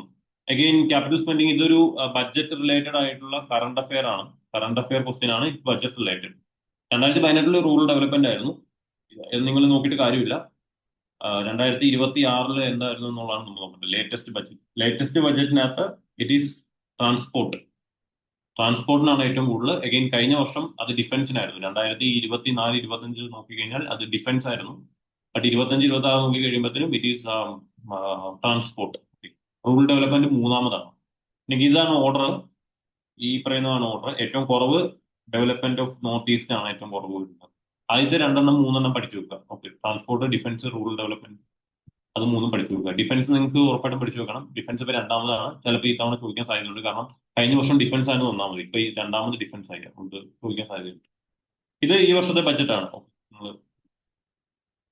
Again ഇത് നിങ്ങൾ നോക്കി വെക്കുക. കാരണം നിങ്ങളുടെ ഈ പറയുന്ന പോലെ ബഡ്ജറ്റിന്റെ നിങ്ങൾ ഇത് പഠിച്ചിട്ടുണ്ടായിരിക്കും. ഇൻകം ടാക്സ് ഞാൻ ഇത് മുറ്റും പറയുന്നില്ല, അതിനുള്ള സമയം കിട്ടില്ല. But just go through it. Okay, നിങ്ങൾക്ക് എന്തെങ്കിലും ഡൗട്ട് ഉണ്ടെങ്കിൽ you can ask in the next classes. കാരണം ലാസ്റ്റ് ക്ലാസ് ആകുമ്പോൾ നമുക്ക് കുറച്ചും കൂടെ ടൈറ്റ് കുറയും, നമ്മുടെ ക്വസ്റ്റ്യൻസ് കുറയും. അപ്പം നമുക്ക് കൂടുതൽ ഡിസ്കസ് ചെയ്യാം. But go through it. Okay, again CRR കുറച്ച് കഴിഞ്ഞാൽ എന്തായിരിക്കും പറ്റുന്നത് എന്നുള്ളത്. CRR കുറച്ച് കഴിഞ്ഞാൽ ഓട്ടോമാറ്റിക്കലി എന്ത് പറ്റും? CRR കുറച്ച് കഴിഞ്ഞാൽ ലോൺ കൊടുക്കുന്ന കപ്പാസിറ്റി, ലോൺ കപ്പാസിറ്റി അല്ലെ ലോൺ ഗീവിംഗ് കപ്പാസിറ്റി കൂടും അല്ലെ. CRR കുറച്ച് ലോൺ ഗീവിംഗ് കപ്പാസിറ്റി കൂടും. ഓട്ടോമാറ്റിക്കലി എന്ത് പറ്റും? ക്രെഡിറ്റ് ക്രിയേഷൻ അല്ലെ. അതായത് ബേസിക്കലി ലോൺ എടുക്കുന്നത് കൂടും. ഓക്കെ, ലോൺ എടുക്കുന്നത് കൂടും. So B then agency function of commercial bank. Agency function എന്തായിരിക്കും? അക്സെപ്റ്റിംഗ് ഡിപ്പോസിറ്റ് എന്ന് പറയുന്നത് ഇറ്റ്സ് പ്രൈമറി ഫംഗ്ഷൻ ആണല്ലേ. അഗെയിൻ ഇൻവെസ്റ്റ്മെന്റ് എന്ന് പറയുന്നത് അഗെയിൻ ലോൺ കൊടുക്കുക എന്നുള്ളതാണ് അല്ലെ. ഗിവിംഗ് ലോൺ അല്ലെങ്കിൽ lending loan, this is investment. Then income tax payment എന്ന് പറയുന്നത് ഓവർ ഡ്രാഫ്റ്റ് ഈസ് ഓൾസോ.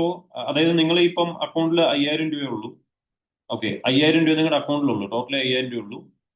പക്ഷെ നിങ്ങൾ ഒരു അടുത്ത് പോയിട്ട് പൈസ ഈ പറഞ്ഞ പോലെ ഓവർ ഡ്രാഫ്റ്റ് ഫെസിലിറ്റി ഉണ്ടെങ്കിൽ നിങ്ങൾക്ക് ഇപ്പൊ നിങ്ങൾ ഏതെങ്കിലും ഒരു ലുലുവിൽ പോയി പർച്ചേസ് ചെയ്തു. ലുലുവിൽ പോയി പർച്ചേസ് ചെയ്യുമ്പോഴത്തേനും അതിന് 5000 അല്ല ഒരു 6000 രൂപയായെന്ന് വിചാരിക്കുക ബില്ല്. അങ്ങനെയാണെങ്കിൽ യു ക്യാൻ നിങ്ങളുടെ ഈ പറഞ്ഞ ഡെബിറ്റ് കാർഡ് കൊടുത്തു കഴിഞ്ഞാൽ 6000 പോകും. 1000 രൂപ ഓവർ ഡ്രാഫ്റ്റ് ആയിട്ട്, അതായത് 5000 മുകളിൽ 1000 രൂപ നിങ്ങൾക്ക് ഓവർ ഡ്രാഫ്റ്റ് ലോൺ ആയിട്ട് ബാങ്ക് തരുന്ന പോലെയാണ്. So this is called overdraft facility. Again this is also എന്താണ്, ഒരു ഫോം ഓഫ് ലെൻഡിങ് ആണ് അല്ലെ. ഷോർട്ട് ടൈം ലെൻഡിങ് ആണ്, ക്രെഡിറ്റ് കാർഡ് പോലെ. ബട്ട് ഇൻകം ടാക്സ് പേയ്മെന്റ് എന്ന് പറയുന്നത് ഇറ്റ്സ് ഏജൻസി ഫംഗ്ഷൻ അല്ലെ. ഒരു നമ്മൾ ഏജന്റ് ആയിട്ട് ആക്റ്റീവ് ആണ്. ഇൻകം ടാക്സ് ഓഫീസിന്റെ ഏജന്റ് ആയിട്ട് ഇവർ ആക്റ്റീവ് ആണ്. Then percentage by which the money the borrower pay back exceeds the money that was borrowed called. Okay, ഇത് വളരെ സിമ്പിൾ ആയിട്ട് ഇത്രേ ഉള്ളൂ. ഈ പറയുന്ന പോലെ നമ്മൾ ലോൺ എടുക്കുമ്പോൾ നമ്മളൊരു ഇൻട്രസ്റ്റ് റേറ്റ് ഉണ്ടല്ലേ, ഇൻട്രസ്റ്റ് റേറ്റ് ഉണ്ട്.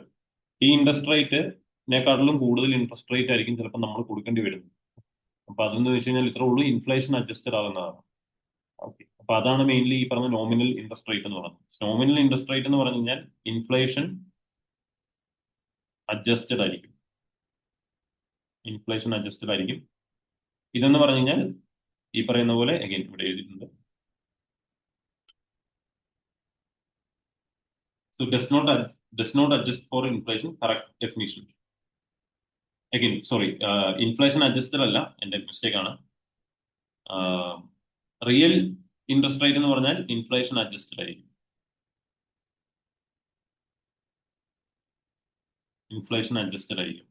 അതായത് ബേസിക്കലി ഇത്രേ ഉള്ളൂ. നിങ്ങൾ ഇപ്പോൾ ഈ പറയുന്ന പോലെ നിങ്ങൾ ഒരു അടുത്ത് ലോൺ എടുത്തു. നിങ്ങൾ ലോൺ എടുക്കുമ്പോഴത്തേനും നിങ്ങൾ എല്ലാ മാസവും ഇൻട്രസ്റ്റ് കൊടുക്കണം. ബട്ട് എന്താ പ്രശ്നം എന്ന് വെച്ച് കഴിഞ്ഞാൽ, നിങ്ങൾ ഇപ്പം 10 വർഷം മുമ്പ് ലോൺ എടുത്തു കഴിഞ്ഞാൽ നിങ്ങൾ 1000 രൂപ വെച്ച് നിങ്ങൾ ഇൻട്രസ്റ്റ് കൊടുക്കുന്നത് വിചാരിക്കുക. 10 വർഷത്തിന് മുന്നേ 1000 രൂപയുടെ വാല്യൂ അല്ല ഇന്നത്തെ വാല്യൂ. ഓക്കെ, അതിന് വാല്യൂ ഭയങ്കരമായിട്ട് കുറവുണ്ടായി. നമുക്ക് ഈ പറഞ്ഞ ഇൻഫ്ലേഷൻ അതാണ്. നോമിനൽ റേറ്റ് എന്ന് പറഞ്ഞു കഴിഞ്ഞാൽ ഇൻഫ്ലേഷൻ ഈ പറയുന്ന പോലെ ഉള്ളതാണ്, ഇൻഫ്ലേറ്റഡ് ആയിട്ടുള്ള റേറ്റ് തന്നെയാണ്. റിയൽ ഇൻട്രസ്റ്റ് റേറ്റ് എന്ന് പറഞ്ഞു കഴിഞ്ഞാൽ 10 വർഷം മുമ്പുള്ള. അപ്പൊ നമ്മൾ എന്ത് ചെയ്യണം? ഈ നോമിനൽ റേറ്റിൽ നിന്നും ഇൻഫ്ലേഷൻ കുറച്ചാൽ മാത്രമേ നമുക്ക് റിയൽ ഇൻട്രസ്റ്റ് റേറ്റ് കിട്ടത്തുള്ളൂ. റിയൽ GDP, നോമിനൽ GDP എന്നൊക്കെ പറയുന്ന ബേസ് റേറ്റ് ആണ് റിയൽ എന്ന് പറയുന്നത്. സോ അതാണ് മെയിൻലി ഇൻഫ്ലേഷൻ അഡ്ജസ്റ്റഡ് ആകുന്നത്. So it is nominal interest rate. Again നിങ്ങൾ ഒന്നും കൂടെ ഗോ ത്രൂ ചെയ്യുക. നിങ്ങൾക്ക് മനസ്സിലാകുന്നുണ്ടെങ്കിൽ വി ക്യാൻ ഡിസ്കസ് ലേറ്റർ. അങ്ങനെയുള്ള പാടുള്ള കാര്യങ്ങളൊക്കെ നമുക്ക് we can take it later.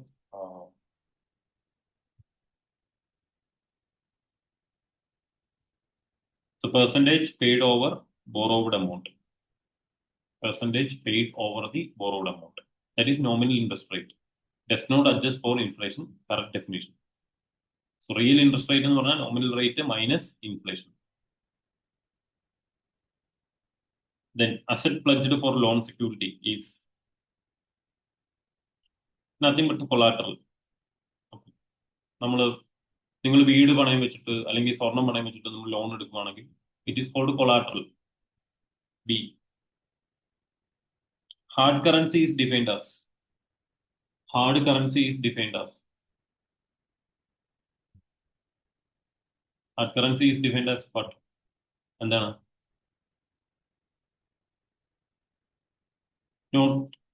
Hard കറൻസി എന്ന് പറഞ്ഞു കഴിഞ്ഞാൽ ബേസിക്കലി ഇത്രേ ഉള്ളൂ. ഇപ്പൊ US ഡോളർ ഒരു ഹാർഡ് കറൻസിയാണ്. ബിക്കോസ് അത് ഇറ്റ് ആക്ച്വലി ഇന്റർനാഷണലി യൂസ് ചെയ്യുന്നതാണ്. ഫ്രീക്വന്റ് ആയിട്ട് യൂസ് ചെയ്യുന്ന, ഇന്റർനാഷണലി ഇമ്പോർട്ടും എക്സ്പോർട്ടും ചെയ്യാൻ വേണ്ടി ഫ്രീക്വന്റ്ലി യൂസ് ചെയ്യുന്ന കറൻസീസിനെ നമ്മൾ ഹാർഡ് കറൻസീസ് എന്ന് പറയും. ആൻഡ് വാറുമായിട്ട് അതിന് വലിയൊരു ഈ പറഞ്ഞ കണക്ഷൻ ഒന്നുമില്ല. And again high demand relative to supply in forex market. Because നമുക്കിപ്പോ നോക്കിക്കഴിഞ്ഞാൽ അറിയാം US ഡോളറിന് ഭയങ്കര ഹൈ ഡിമാൻഡ് ഉണ്ട്. ബിക്കോസ് US ഡോളറും അല്ലെങ്കിൽ ഈ പറയുന്ന പോലെ SDRൽ വന്നിട്ടുള്ള കറൻസീസ് ഉണ്ടല്ലോ, റൺമിൻബി അല്ലെ, പൗണ്ട് സ്റ്റെർലിംഗ്, ഇങ്ങനെയുള്ള കറൻസീസ് ഒക്കെ ഹാർഡ് കറൻസീസ് എന്നാണ് പറയുന്നത്. Because that currencies is more demanded in international market. അപ്പൊ ഫോറക്സ് മാർക്കറ്റിനകത്ത് കൂടുതലും ഡിമാൻഡ് ഉള്ള കറൻസീസ് ആണ് ഈ പറയുന്ന SDR കറൻസീസ് അല്ലെങ്കിൽ US ഡോളറുള്ള കറൻസീസ്. സോ അതാണ് ഈ പറയുന്ന again it is not used internationally എന്ന് പറയുന്നത് it's wrong. It is also wrong. It is not related. Okay, not related and lose value fast ഒരിക്കലും ഇല്ല. Okay, but high demand relative to supply. കാരണം supply കുറവാണ്. ഉറപ്പായിട്ടും നമ്മളുടെ ഈ പറയുന്ന പോലെ US ഡോളറിന്റെ ഒക്കെ സപ്ലൈ വളരെ കുറവാണ്. അതാണ് മെയിൻ ആയിട്ടുള്ള ഒരു കാര്യം.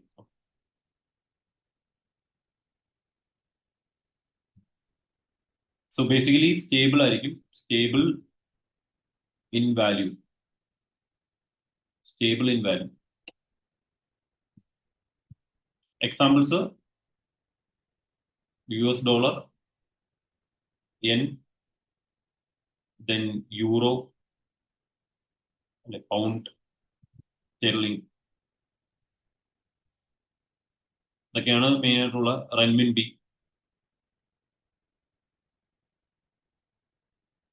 മെയിൻലി നമ്മൾ പറയുന്നത് എന്താ, നമ്മൾ ഈ പറയുന്ന IMF പഠിക്കുമ്പോൾ നമ്മൾ പറഞ്ഞിട്ടുള്ള കാര്യങ്ങളാണ് SDR അല്ലെ, SDR.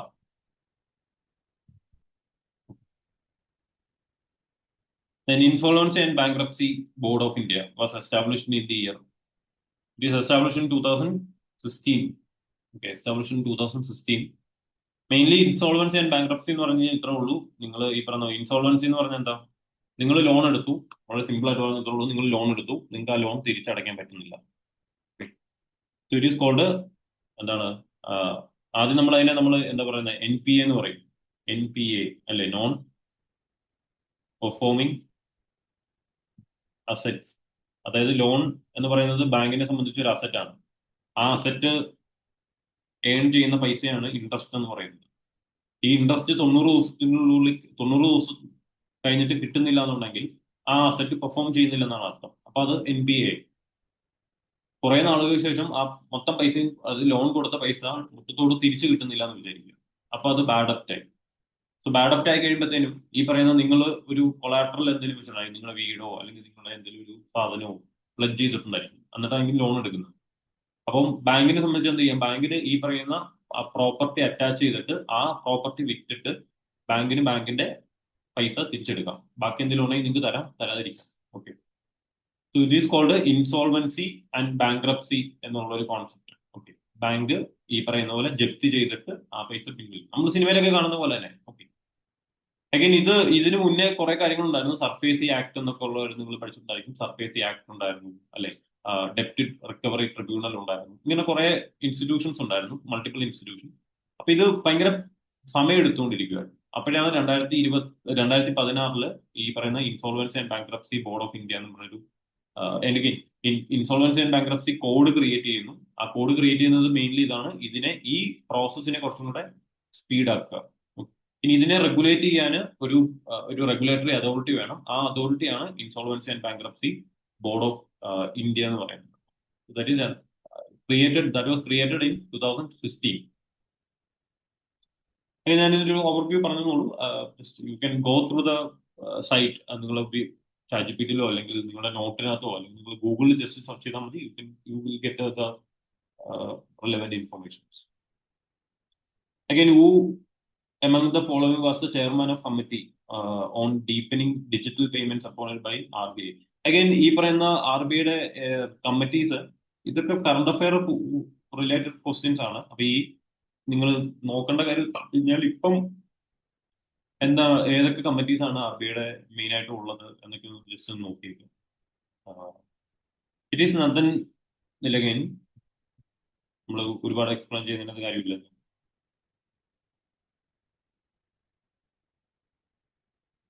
ഇവിടെ അത് പഠിച്ചു വെച്ചേക്കുക. Okay. Which of the following committee was assigned to recommend reforms in insurance sector? It is C. Malhotra. Again, നിങ്ങൾ മേജർ കമ്മിറ്റീസ് ഏതൊക്കെയാണെന്നൊന്ന് പഠിച്ചിട്ട് പോവുക. That is important.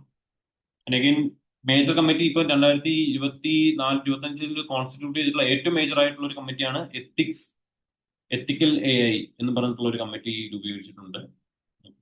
Ethical AI. That is very important because ഈ പറഞ്ഞ RBI കൊണ്ടുവന്നിട്ടാണ്. Ethical AI committee. It is created by RBI. Again, ഈ പറയുന്ന പോലെ ഇതിന്റെ ചെയർമാൻ എന്ന് പറയുന്നത് പുഷ്പക് ഭട്ടാചാര്യ.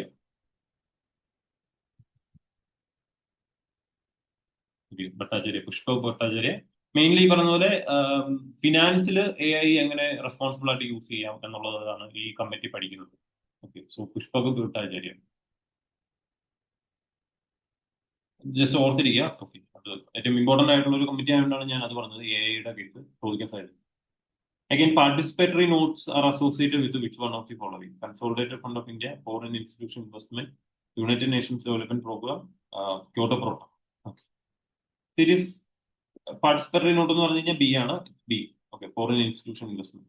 Participatory note എന്ന് പറഞ്ഞു കഴിഞ്ഞാൽ ബേസിക്കലി ഒരു ഡെപ്റ്റ് ഇൻസ്ട്രുമെന്റ് ആണ് പാർട്ടിസിപ്പേറ്ററി നോട്ട് എന്ന് പറയുന്നത്. അഗൈൻ നിങ്ങൾ ക്യാപിറ്റൽ മാർക്കറ്റ് പഠിച്ചിട്ടുണ്ടായിരിക്കും. ക്യാപിറ്റൽ മാർക്കറ്റ് അല്ലെ, ക്യാപിറ്റൽ മാർക്കറ്റിനകത്തുള്ള ഈ പറയുന്ന പോലെ money market and capital market ഉണ്ട്, സെക്കൻഡറി മാർക്കറ്റ്. സോ മണി മാർക്കറ്റിനകത്തുള്ള അഗൈൻ ക്യാപിറ്റൽ മാർക്കറ്റ് ഉണ്ട്, അതേപോലെ തന്നെ മണി മാർക്കറ്റും ഉണ്ട്. സോ മണി മാർക്കറ്റിലുള്ള ഇൻസ്ട്രുമെന്റിൽ ഒന്നാണ് ഈ പറയുന്ന പോലെ പാർട്ടിസിപ്പേറ്ററി നോട്ട് എന്ന്.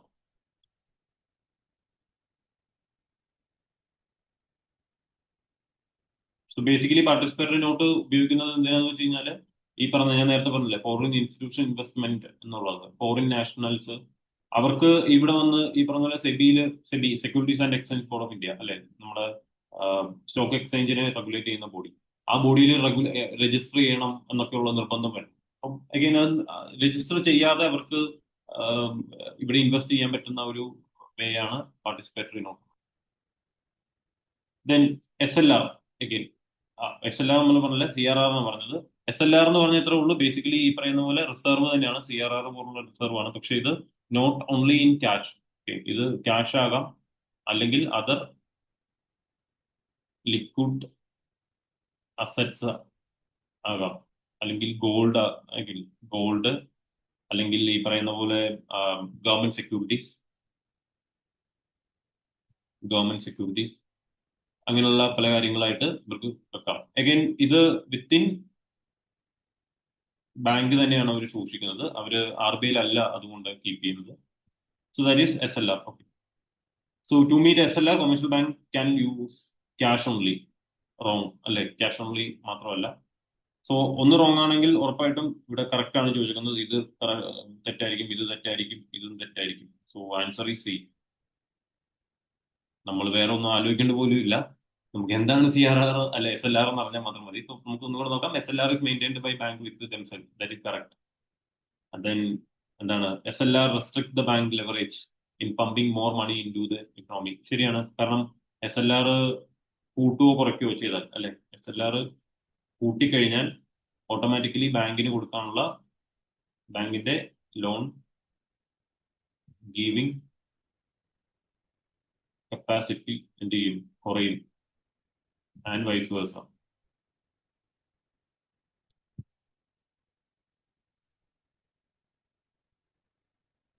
Okay. Then, which are the incorrect functions of RBI out of the given? Okay. Issuing and dispersing agency for all currency notes and coins in India. Okay. Okay. Then stabilizing exchange rate of, that is correct. Forward, short, and long-term loans to government of India. That is also correct. Okay. So issuing and dispersing agency for all currency notes, coins. No. Coins are issued by government of India. Circulated by RBI. Only 3.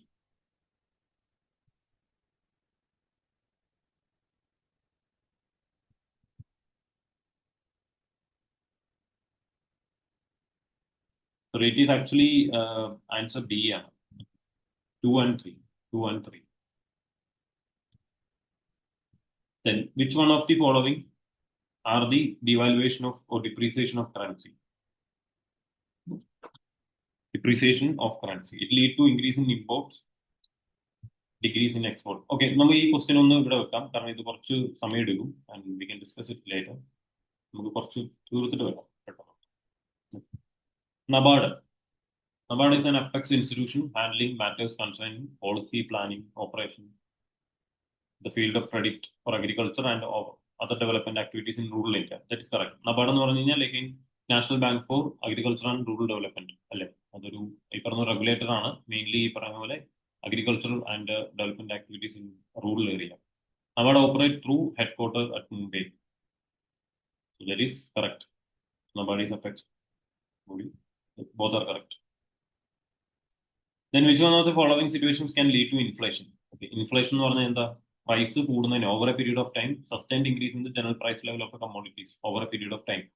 അതാണ് inflation എന്ന് പറയുന്നത്. So mainly ഈ പറയുന്ന പോലെ demand സപ്ലൈനെക്കാട്ടിലും കൂടുതലാണെങ്കിൽ this lead to inflation അല്ലെ, lead to inflation. So demand സപ്ലൈനെക്കാളും കൂടുതലാണ്. So rapid growth of aggregate demand outweighing supply. That is correct. Sluggish growth of aggregate demand, again ചെറിയ രീതിയിൽ ഗ്രോത്ത് ഇങ്ങനെ ഡിമാൻഡ് കൂടുന്നത് ഫസ്റ്റും സെക്കൻഡ് നോക്കി കഴിയുമ്പോൾ ഫസ്റ്റ് ആണ് ശരി. റിഡക്ഷൻ ഇൻ മണി സപ്ലൈ കുറയുമ്പോഴല്ല. അഗൈൻ ഇതിന്റെ ഒരു പ്രധാന കാരണം എന്താ? ടൂ മച്ച് മണി അല്ലെ, too much money chases too few goods എന്നല്ലേ പറയുന്നു. സോ അതാണ് ബേസിക്കലി ഇൻഫ്ലേഷൻ എന്ന് പറഞ്ഞത്. ടൂ മച്ച് മണി അല്ലെ, ഒരുപാട് മണി സപ്ലൈ ഉണ്ട്, that chases very few goods. Supply കുറവാണ് ബട്ട് ഒരുപാട് മണിയുണ്ട്, സോ ഡിമാൻഡ് ഭയങ്കര കൂടുതലാണ്. So again this is wrong. High level of unemployment. No, നമ്മൾ അഗൈൻ അൺഎംപ്ലോയ്മെന്റ് കുറവായിരിക്കും. ബിക്കോസ് ഇൻഫ്ലേഷൻ വരുമ്പോഴത്തേനും ഓട്ടോമാറ്റിക്കലി സംഭവിക്കുന്നത് വെച്ച് കഴിഞ്ഞാൽ ഇൻഫ്ലേഷൻ വരുമ്പോഴത്തേനും ഓട്ടോമാറ്റിക്കലി ഡിമാൻഡ് കൂടുതലായിരിക്കും. ഡിമാൻഡ് കൂടുമ്പം ഉറപ്പായിട്ടും എന്ത് പറ്റും? പ്രൊഡക്ഷനും കൂടണം, പ്രൊഡക്ഷൻ കൂടും, സോ എംപ്ലോയ്മെന്റ് ഓപ്പർച്യൂണിറ്റി കൂടുതലായിരിക്കും. ഓക്കെ, സോ ആൾക്കാരുടെ നോർമലി ഇൻഫ്ലേഷൻ വരുമ്പോഴത്തേനും ഗ്രോത്ത് വരുവാണ് ചെയ്യുന്നത്. സോ നോർമലി ഇൻഫ്ലേഷൻ വരുമ്പം എപ്പോഴും ഈ പറഞ്ഞ പോലെ പ്രൊഡക്ഷൻ കൂടുതലാകണം, so that employment will increase. Unemployment ആയിരിക്കത്തില്ല. സോ എ ആണ് answer. Okay, then the situation in an economy which is growing slowly along with the rapid inflation, okay, rising price level is called the situation in an economy which is growing slowly along with the rapid inflation, and there you go. It is C, stagflation. What is stagflation? Stagflation എന്ന് പറഞ്ഞു കഴിഞ്ഞാൽ basically ഇത്രേ ഉള്ളൂ. Stagnation stagnation stagnation എന്ന് പറഞ്ഞു കഴിഞ്ഞാൽ again എക്കണോമിയിൽ economic growth കുറച്ചും കൂടെ സ്റ്റാഗ്നന്റ് ആവും. സോ ഇൻഫ്ലേഷൻ ഒരു 4%-ന്റെ മുകളിൽ പോയി കഴിഞ്ഞ് കഴിഞ്ഞാൽ നിങ്ങളിത് പഠിച്ചിട്ടുണ്ട്. ഇൻഫ്ലേഷൻ അപ് ടു 4% ആണ് നമുക്ക് ഐഡിയലി നല്ലത്. അതിന്റെ മുകളിൽ പോയി കഴിയുമ്പോഴത്തേനും GDP ഗ്രോത്ത് സ്റ്റാഗ്നന്റ് ആവും. എംപ്ലോയ്മെന്റ് ഓപ്പർച്യൂണിറ്റി കുറച്ചും കൂടെ കുറയാൻ തുടങ്ങും. അറ്റ് ദ സെയിം ടൈം സാധനത്തിന്റെ വില കൂടിക്കൊണ്ടിരിക്കുകയും. സോ ഇതിനെ വിളിക്കുന്ന പേരാണ് സ്റ്റാഗ്ഫ്ലേഷൻ എന്ന് പറയുന്നത്. Okay, stagflation. സോ നോർമലി ഈ പറയുന്ന പോലെ എക്കണോമിയിൽ ഈ പറയുന്ന പോലെ ഭയങ്കരമായിട്ട് ഇൻഫ്ലേഷൻ കൂടി കഴിയുമ്പോൾ, അതായത് റാപ്പിഡ് ആയിട്ടുള്ള പ്രൈസ് ലെവൽ കൂടി കഴിയുമ്പോൾ 4%-ന്റെ മുകളിൽ പോയി ഈ പറഞ്ഞ ഗലോപ്പിംഗ് ഇൻഫ്ലേഷൻ അല്ലെങ്കിൽ ഹൈപ്പർ ഇൻഫ്ലേഷൻ ഒക്കെ വരുമ്പോഴത്തേനും നോർമലി വരുന്ന ഒരു കാര്യമാണ് സ്റ്റാഗ്ഫ്ലേഷൻ എന്ന് പറയുന്നത്.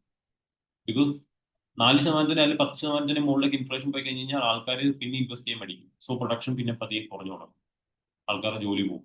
പക്ഷെ ആ സമയത്ത് സാധനങ്ങളുടെ വില ഭയങ്കര കൂടുതലായിരിക്കും. അപ്പൊ ആൾക്കാർക്ക് ജോലിയില്ല, ആൾക്കാർ ഒരുപാട് സാധനത്തിന്റെ വില ഭയങ്കരമായിട്ട് കൊടുക്കേണ്ടി വരും. ആ ഒരു പോയിന്റ് ആണ് സ്റ്റാഗ്ഫ്ലേഷൻ എന്നുള്ളത്. Then which one among the following is an appropriate description of deflation? Deflation എന്ന് പറഞ്ഞാൽ എന്താ? Sustained decrease in the general price level. Okay, inflation നേരെ ഓപ്പോസിറ്റ് ആണ്. ഇവിടെ എന്താ പറയുന്നത്? മണി സപ്ലൈ വളരെ കുറവാണ്, ആൾക്കാരുടെ കയ്യിൽ പൈസ ഇല്ല, ആൾക്കാർ കൂടുതൽ സാധനങ്ങൾ വാങ്ങിക്കത്തില്ല, ഡിമാൻഡ് വളരെ കുറവായിരിക്കും. ഡിമാൻഡ് കുറയുമ്പോൾ ഓട്ടോമാറ്റിക്കലി എന്ത് പറ്റുന്നുണ്ടാവും? ഉള്ള സാധനങ്ങൾ തന്നെ മാർക്കറ്റിൽ കെട്ടിയത് കൊടുക്കാൻ തുടങ്ങും. അപ്പം ഉള്ള സാധനത്തിന്റെ വില ഇറങ്ങിയിട്ട് കുറവായിരിക്കും. രാവിലെ മീൻകാരൻ വന്നിട്ട് 300 രൂപയാണ് ഒരു കിലോ അയലയ്ക്ക് എന്ന് പറയുന്നു. ആരും വാങ്ങിച്ചില്ല എന്നുണ്ടെങ്കിൽ വൈകിട്ടാകുമ്പോഴത്തേനും വന്ന് പറയും 3 കിലോ അയലയ്ക്ക് 100 രൂപ. സോ സാധനം ആരും വാങ്ങിക്കുന്നില്ല, ഡിമാൻഡ് ഇല്ല എന്നുണ്ടെങ്കിൽ ആ സാധനത്തിന്റെ വില ഉറപ്പായിട്ടും കുറയും. സാധനത്തിന്റെ ആൾക്കാർ കൂടുതൽ വാങ്ങിക്കുന്നുണ്ടെങ്കിൽ ആ സാധനത്തിന്റെ വില കൂടും. ഇപ്പം പെട്രോളിന്റെ വില ഇപ്പൊ പതിയെ കൂടി, LPG-യുടെ വില കൂടി. അല്ല, LPG-യുടെ വില ഇപ്പൊ കൂടി, അതാണ് ഏറ്റവും ഇമ്പോർട്ടന്റ് ആയിട്ടുള്ളത്. LPG-യുടെ വില ഇപ്പൊ കൂടി. എന്തുകൊണ്ടാണ്? ആൾക്കാർക്ക് LPG ഡിമാൻഡ് ഭയങ്കര കൂടുതലാണ്. അപ്പൊ ഉറപ്പായിട്ടും നേരത്തെ 800 സംതിങ് രൂപയുള്ളായിരുന്നു LPG, ഇപ്പൊ അത് 900, ചിലയിടത്ത് 1000 രൂപയായി, ചിലയിടത്ത് 1100 പല സ്റ്റേറ്റിലും പല വിലയാണ്. അർബൻ റൂറൽ ഏരിയയിലൊക്കെ വില കൂടുതൽ പല രീതിയിലാണ്. അർബൻ ഏരിയയിൽ കുറച്ചും കൂടെ വില കൂടുതലാണ്. സോ ബേസിക്കലി ബിക്കോസ് ഡിമാൻഡ് ഭയങ്കര കൂടുതലാണ്. അപ്പം ഇതിന് ഡിമാൻഡ് ഇല്ലാന്ന് വിചാരിക്കുക, ഡിമാൻഡ് ഇല്ലാന്നുണ്ടെങ്കിൽ ഓട്ടോമാറ്റിക്കലി എന്ത് പറ്റും? അതിന്റെ വില കുറവായിരിക്കും. So it is sudden fall എന്ന് പറയുന്നത് ഇറ്റ്സ് നോട്ട് കറക്റ്റ്, ബിക്കോസ് അത് പെർസിസ്റ്റന്റ് ആയിട്ടുള്ള ഫോളോ ചെയ്യാൻ പറ്റത്തുള്ളൂ. And it is persistent recession in the economy എന്ന് പറഞ്ഞാൽ ഇറ്റ് ഈസ് റിസെഷൻ ഒരുപാട് നാൾ നിന്ന് കഴിഞ്ഞാൽ, ഡീഫ്ലേഷൻ ഒരുപാട് നാൾ നിന്ന് കഴിഞ്ഞാൽ it will lead to recession. Recession ഒരുപാട് നാൾ നിന്ന് കഴിഞ്ഞാൽ it will lead to depression. Okay. Great Depression 1929 പോലെയാണ്. Then persistent fall in the general price level of goods and services. That is correct. Deflation എന്ന് പറഞ്ഞാൽ അതാണ്. It is fall in the rate of inflation over a period of time എന്ന് പറഞ്ഞാൽ എന്താണ്? It is called disinflation. Called disinflation. Okay. Rate of inflation കൂടുന്നത്, തിരിച്ച് കൂടുന്നത് എന്തായിരിക്കും? It is called reflation, അല്ലേ? റേറ്റ് ഓഫ് ഇൻഫ്ലേഷൻ കൂടുന്നതിനെ നമ്മൾ റീഫ്ലേഷൻ എന്ന് പറയുന്നു. റേറ്റ് ഓഫ് ഇൻഫ്ലേഷൻ കുറയുന്നതിനെ നമ്മൾ ഡിസ്ഇൻഫ്ലേഷൻ എന്ന് പറയുന്നു. പ്രൈസ് ലെവൽ കുറയുന്നതിനെ നമ്മൾ ഡീഫ്ലേഷൻ എന്ന് പറയുന്നു. പ്രൈസ് ലെവൽ കൂടുന്നതിനെ നമ്മൾ ഇൻഫ്ലേഷൻ എന്ന് പറയും. എഗെയിൻ നിങ്ങൾക്ക് എല്ലാവർക്കും കൺഫ്യൂഷൻ ആയി കാണും. ബട്ട് എന്നാലും നിങ്ങൾ ഒന്നും കൂടെ അത് ബ്രഷപ്പ് ചെയ്താൽ മതി, നോട്ട്സ് നോക്കിയാൽ മതി. It very simple. Deflation, continuous fall in price level. Then sustained decrease in the general price level is called again deflation, അല്ലെ? Decrease in the then which one of the following is a measure that can be used by government for combating inflation? ഇൻഫ്ലേഷനെ control ചെയ്യാൻ വേണ്ടി എന്തൊക്കെ ചെയ്യാം എന്നുള്ളതാണ്. Again CRR എന്ത് ചെയ്യാം? Reduction in cash reserve ratio. Reduction in cash reserve ratio കുറച്ച് കഴിഞ്ഞാൽ എന്ത് പറ്റും? ഇൻഫ്ലേഷനെ കൺട്രോൾ ചെയ്യാൻ പറ്റുമോ നമുക്ക്? ഇൻഫ്ലേഷൻ കൺട്രോൾ ചെയ്യണമെങ്കിൽ എന്ത് ചെയ്യണം? ക്യാഷ് റിസർവ് റേഷ്യോ കൂട്ടണോ കുറയ്ക്കണോ? കൂട്ടണം, അല്ലേ? ക്യാഷ് റിസർവ് റേഷ്യോ കൂട്ടണം. It is wrong. Then increasing rate of interest on savings and fixed deposit. Again, that is one aspect, അല്ലേ? നമുക്ക് ബാങ്ക് റേറ്റോ റിപ്പോ റേറ്റോ ഒക്കെ കൂട്ടിക്കൊണ്ട് നമുക്ക് ഇൻട്രസ്റ്റ് റേറ്റ് കൂട്ടാം. അപ്പൊ ആൾക്കാർ ലോൺ എടുക്കുന്ന കുറയും, അപ്പൊ മണി സപ്ലൈ കുറയും. മണി സപ്ലൈ കുറയുമ്പോൾ ഓട്ടോമാറ്റിക്കലി ഡിമാൻഡും കുറയും. സോ ഇൻഫ്ലേഷൻ കൺട്രോൾ ചെയ്യാൻ പറ്റും. Answer is C. Again subsidy കൂടുതൽ കൊടുത്തു കഴിഞ്ഞാൽ എന്ത് പറ്റും? അഗൈൻ നോട്ട് ഈ പറയുന്ന പോലെ സബ്സിഡി കൂടുതൽ കൊടുത്തു കഴിഞ്ഞാൽ ഓട്ടോമാറ്റിക്കലി അഗൈൻ അത് ഒരു മോണിറ്ററി പോളിസി അല്ല. Okay, then Which one of the following measures should be taken when an economy is going through inflationary pressure? Okay, inflation ഉള്ള സമയത്ത് എന്തൊക്കെ ചെയ്യാം? ഡയറക്ട് ടാക്സ് ഇൻക്രീസ് ചെയ്യാം. ഡയറക്ട് ടാക്സ് ഇൻക്രീസ് ചെയ്ത് കഴിഞ്ഞാൽ ഓട്ടോമാറ്റിക്കലി നമുക്ക് കിട്ടുന്ന വരുമാനം കുറവായിരിക്കും. നമ്മുടെ വരുമാനത്തിന് കൂടുതൽ എമൗണ്ട് നമ്മൾ ടാക്സ് കൊടുക്കേണ്ടി വരും. ഓക്കെ, അപ്പൊ നമ്മൾ ഓട്ടോമാറ്റിക്കലി എന്ത് പറ്റും? നമ്മുടെ കൺസംഷൻ കുറയും. കൺസംഷൻ കുറയും. Interest rate should be reduced. Interest rate reduce ചെയ്ത് കഴിഞ്ഞാൽ എന്ത് പറ്റും? നേരത്തെ പറഞ്ഞ പോലെ തന്നെ ആൾക്കാർ കൂടുതൽ ലോൺ എടുക്കും, ആൾക്കാർ കൂടുതൽ പൈസ എടുക്കും. അപ്പം സപ്ലൈ കൂടും. സോ ഇവിടെ സപ്ലൈ കുറയ്ക്കുകയാണ് വേണ്ടത്. So it is ideally not correct. Public spending should be increased. Public spending എന്ന് പറഞ്ഞാൽ ഗവൺമെന്റിന്റെ എക്സ്പെൻഡിച്ചർ കൂട്ടുക എന്നുള്ളതാണ്. ഗവൺമെന്റ് എക്സ്പെൻഡിച്ചർ കൂട്ടിക്കഴിഞ്ഞാൽ ഓട്ടോമാറ്റിക്കലി എന്ത് പറ്റും? ആൾക്കാരുടെ കയ്യിലേക്ക് കൂടുതൽ പൈസ കിട്ടും. സോ മണി സപ്ലൈ കൂടും, ഇൻഫ്ലേഷൻ വരും. സോ ഓട്ടോമാറ്റിക്കലി ഇതും എന്താണ്, തെറ്റാണ്. So answer is only one. നിങ്ങൾ ഒന്നും കൂടെ അത് കേട്ടാൽ മതി. ഓവർ ഹെഡ് ട്രാൻസ്മിഷൻ ഉണ്ടെങ്കിൽ ഒന്നും കൂടെ കേട്ടാൽ മതി. ഇപ്പൊ കുറച്ചും കൂടെ പുകയൊക്കെ വരുന്ന ഒരു സമയമായി കാണും. ഇത് നമുക്ക് കുറച്ചും കൂടെ സമയമുള്ളൂ. നമ്മൾ അതുകൊണ്ട് പെട്ടെന്ന് നോക്കി പോവാം. And which of the following does not form part of current account of balance sheet? Again നമ്മളുടെ ഇത് ചെയ്താണ്. It is D. നമ്മൾ നേരത്തെ ഡിസ്കസ് ചെയ്താണ്. 2014-15 India has consistently run trade surplus. Okay, trade surplus. So basically നമ്മൾ balance of payment നോക്കി കഴിഞ്ഞാൽ നമുക്ക് ട്രേഡ് ഡെഫിസിറ്റ് ആണ് പലപ്പോഴും ഉണ്ടാകാറ്. ട്രേഡ് ഡെഫിസിറ്റ് ആണ്. ബാലൻസ് ഓഫ് പേയ്മെന്റ് എന്ന് പറഞ്ഞാൽ മൊത്തത്തിൽ എന്താ, ഇന്ത്യയും ബാക്കിയുള്ള കൺട്രിയിലുള്ള സിറ്റിസൺസും തമ്മിലുള്ള ഈ പറയുന്ന ഫിനാൻഷ്യൽ ട്രാൻസാക്ഷൻസ് റെക്കോർഡ് ചെയ്ത് വെക്കുന്ന ഒരു ബുക്കാണ് ബാലൻസ് ഓഫ് പേയ്മെന്റ് എന്ന് പറയുന്നത്. അപ്പൊ ഇതിനകത്ത് ഈ പറഞ്ഞ പോലെ ട്രേഡ് ഡെഫിസിറ്റ് എന്ന് പറയുന്നത് ബേസിക്കലി എന്താ, നമ്മൾ ഇമ്പോർട്ട് കൂടുതലും എക്സ്പോർട്ട് കുറവുമാണ്. അപ്പം എക്സ്പോർട്ട് ചെയ്യുമ്പോൾ നമുക്ക് പൈസ ഇങ്ങോട്ട് കിട്ടും, ഇമ്പോർട്ട് ചെയ്യുമ്പോൾ നമ്മൾ അങ്ങോട്ട് പൈസ കൊടുക്കുകയാണ്. അപ്പൊ നമ്മൾ ചെലവ് കൂടുതലും വരവ് നമുക്ക് കിട്ടുന്ന ഇൻകം കുറവാണെങ്കിൽ നമുക്ക് ഡെഫിസിറ്റ് ആവും. സോ നോർമലി നമുക്ക് ട്രേഡ് ഡെഫിസിറ്റ് ആണ് കൂടുതൽ എപ്പോഴും എല്ലാ കൺട്രിയും. നമ്മൾ കാരണം കൂടുതൽ ഇമ്പോർട്ട് ചെയ്യുന്ന ആൾക്കാരാണ്. ബട്ട് യു എസ് ആയിട്ട് നോക്കിക്കഴിഞ്ഞാൽ നമുക്ക് 2014 അല്ല 2015 അത് കഴിഞ്ഞ് ഇങ്ങോട്ട് നോക്കിക്കഴിഞ്ഞാൽ നമുക്ക് ഓട്ടോമാറ്റിക് നമുക്ക് എപ്പോഴും സർപ്ലസ് കൂടുതലാണ്. കാരണം നമ്മൾ സർവീസസും നമ്മൾ അങ്ങോട്ട് കൂടുതൽ എക്സ്പോർട്ട് ചെയ്യാറുണ്ട്. സോ ഇന്ത്യയുടെ യു എസ് ആയിട്ടാണ്. ഓക്കെ, യു എസ് ആയിട്ട് ബാക്കിയുള്ള ആൾക്കാരുമായിട്ട് നോക്കിക്കേ. ഇപ്പൊ ചൈനയിൽ നിന്ന് നമ്മൾ അങ്ങോട്ട് കയറ്റി അയക്കുന്ന എന്തെങ്കിലും ഉണ്ടോ? നമുക്ക് എക്സ്പോർട്ട് ചെയ്യാനായിട്ട് നമ്മൾ അങ്ങോട്ട് നമ്മുടെ എക്സ്പോർട്ടാണ് കൂടുതൽ, അല്ല അവർ ഇങ്ങോട്ടാണ് കൂടുതൽ എക്സ്പോർട്ട് ചെയ്യുന്നത്.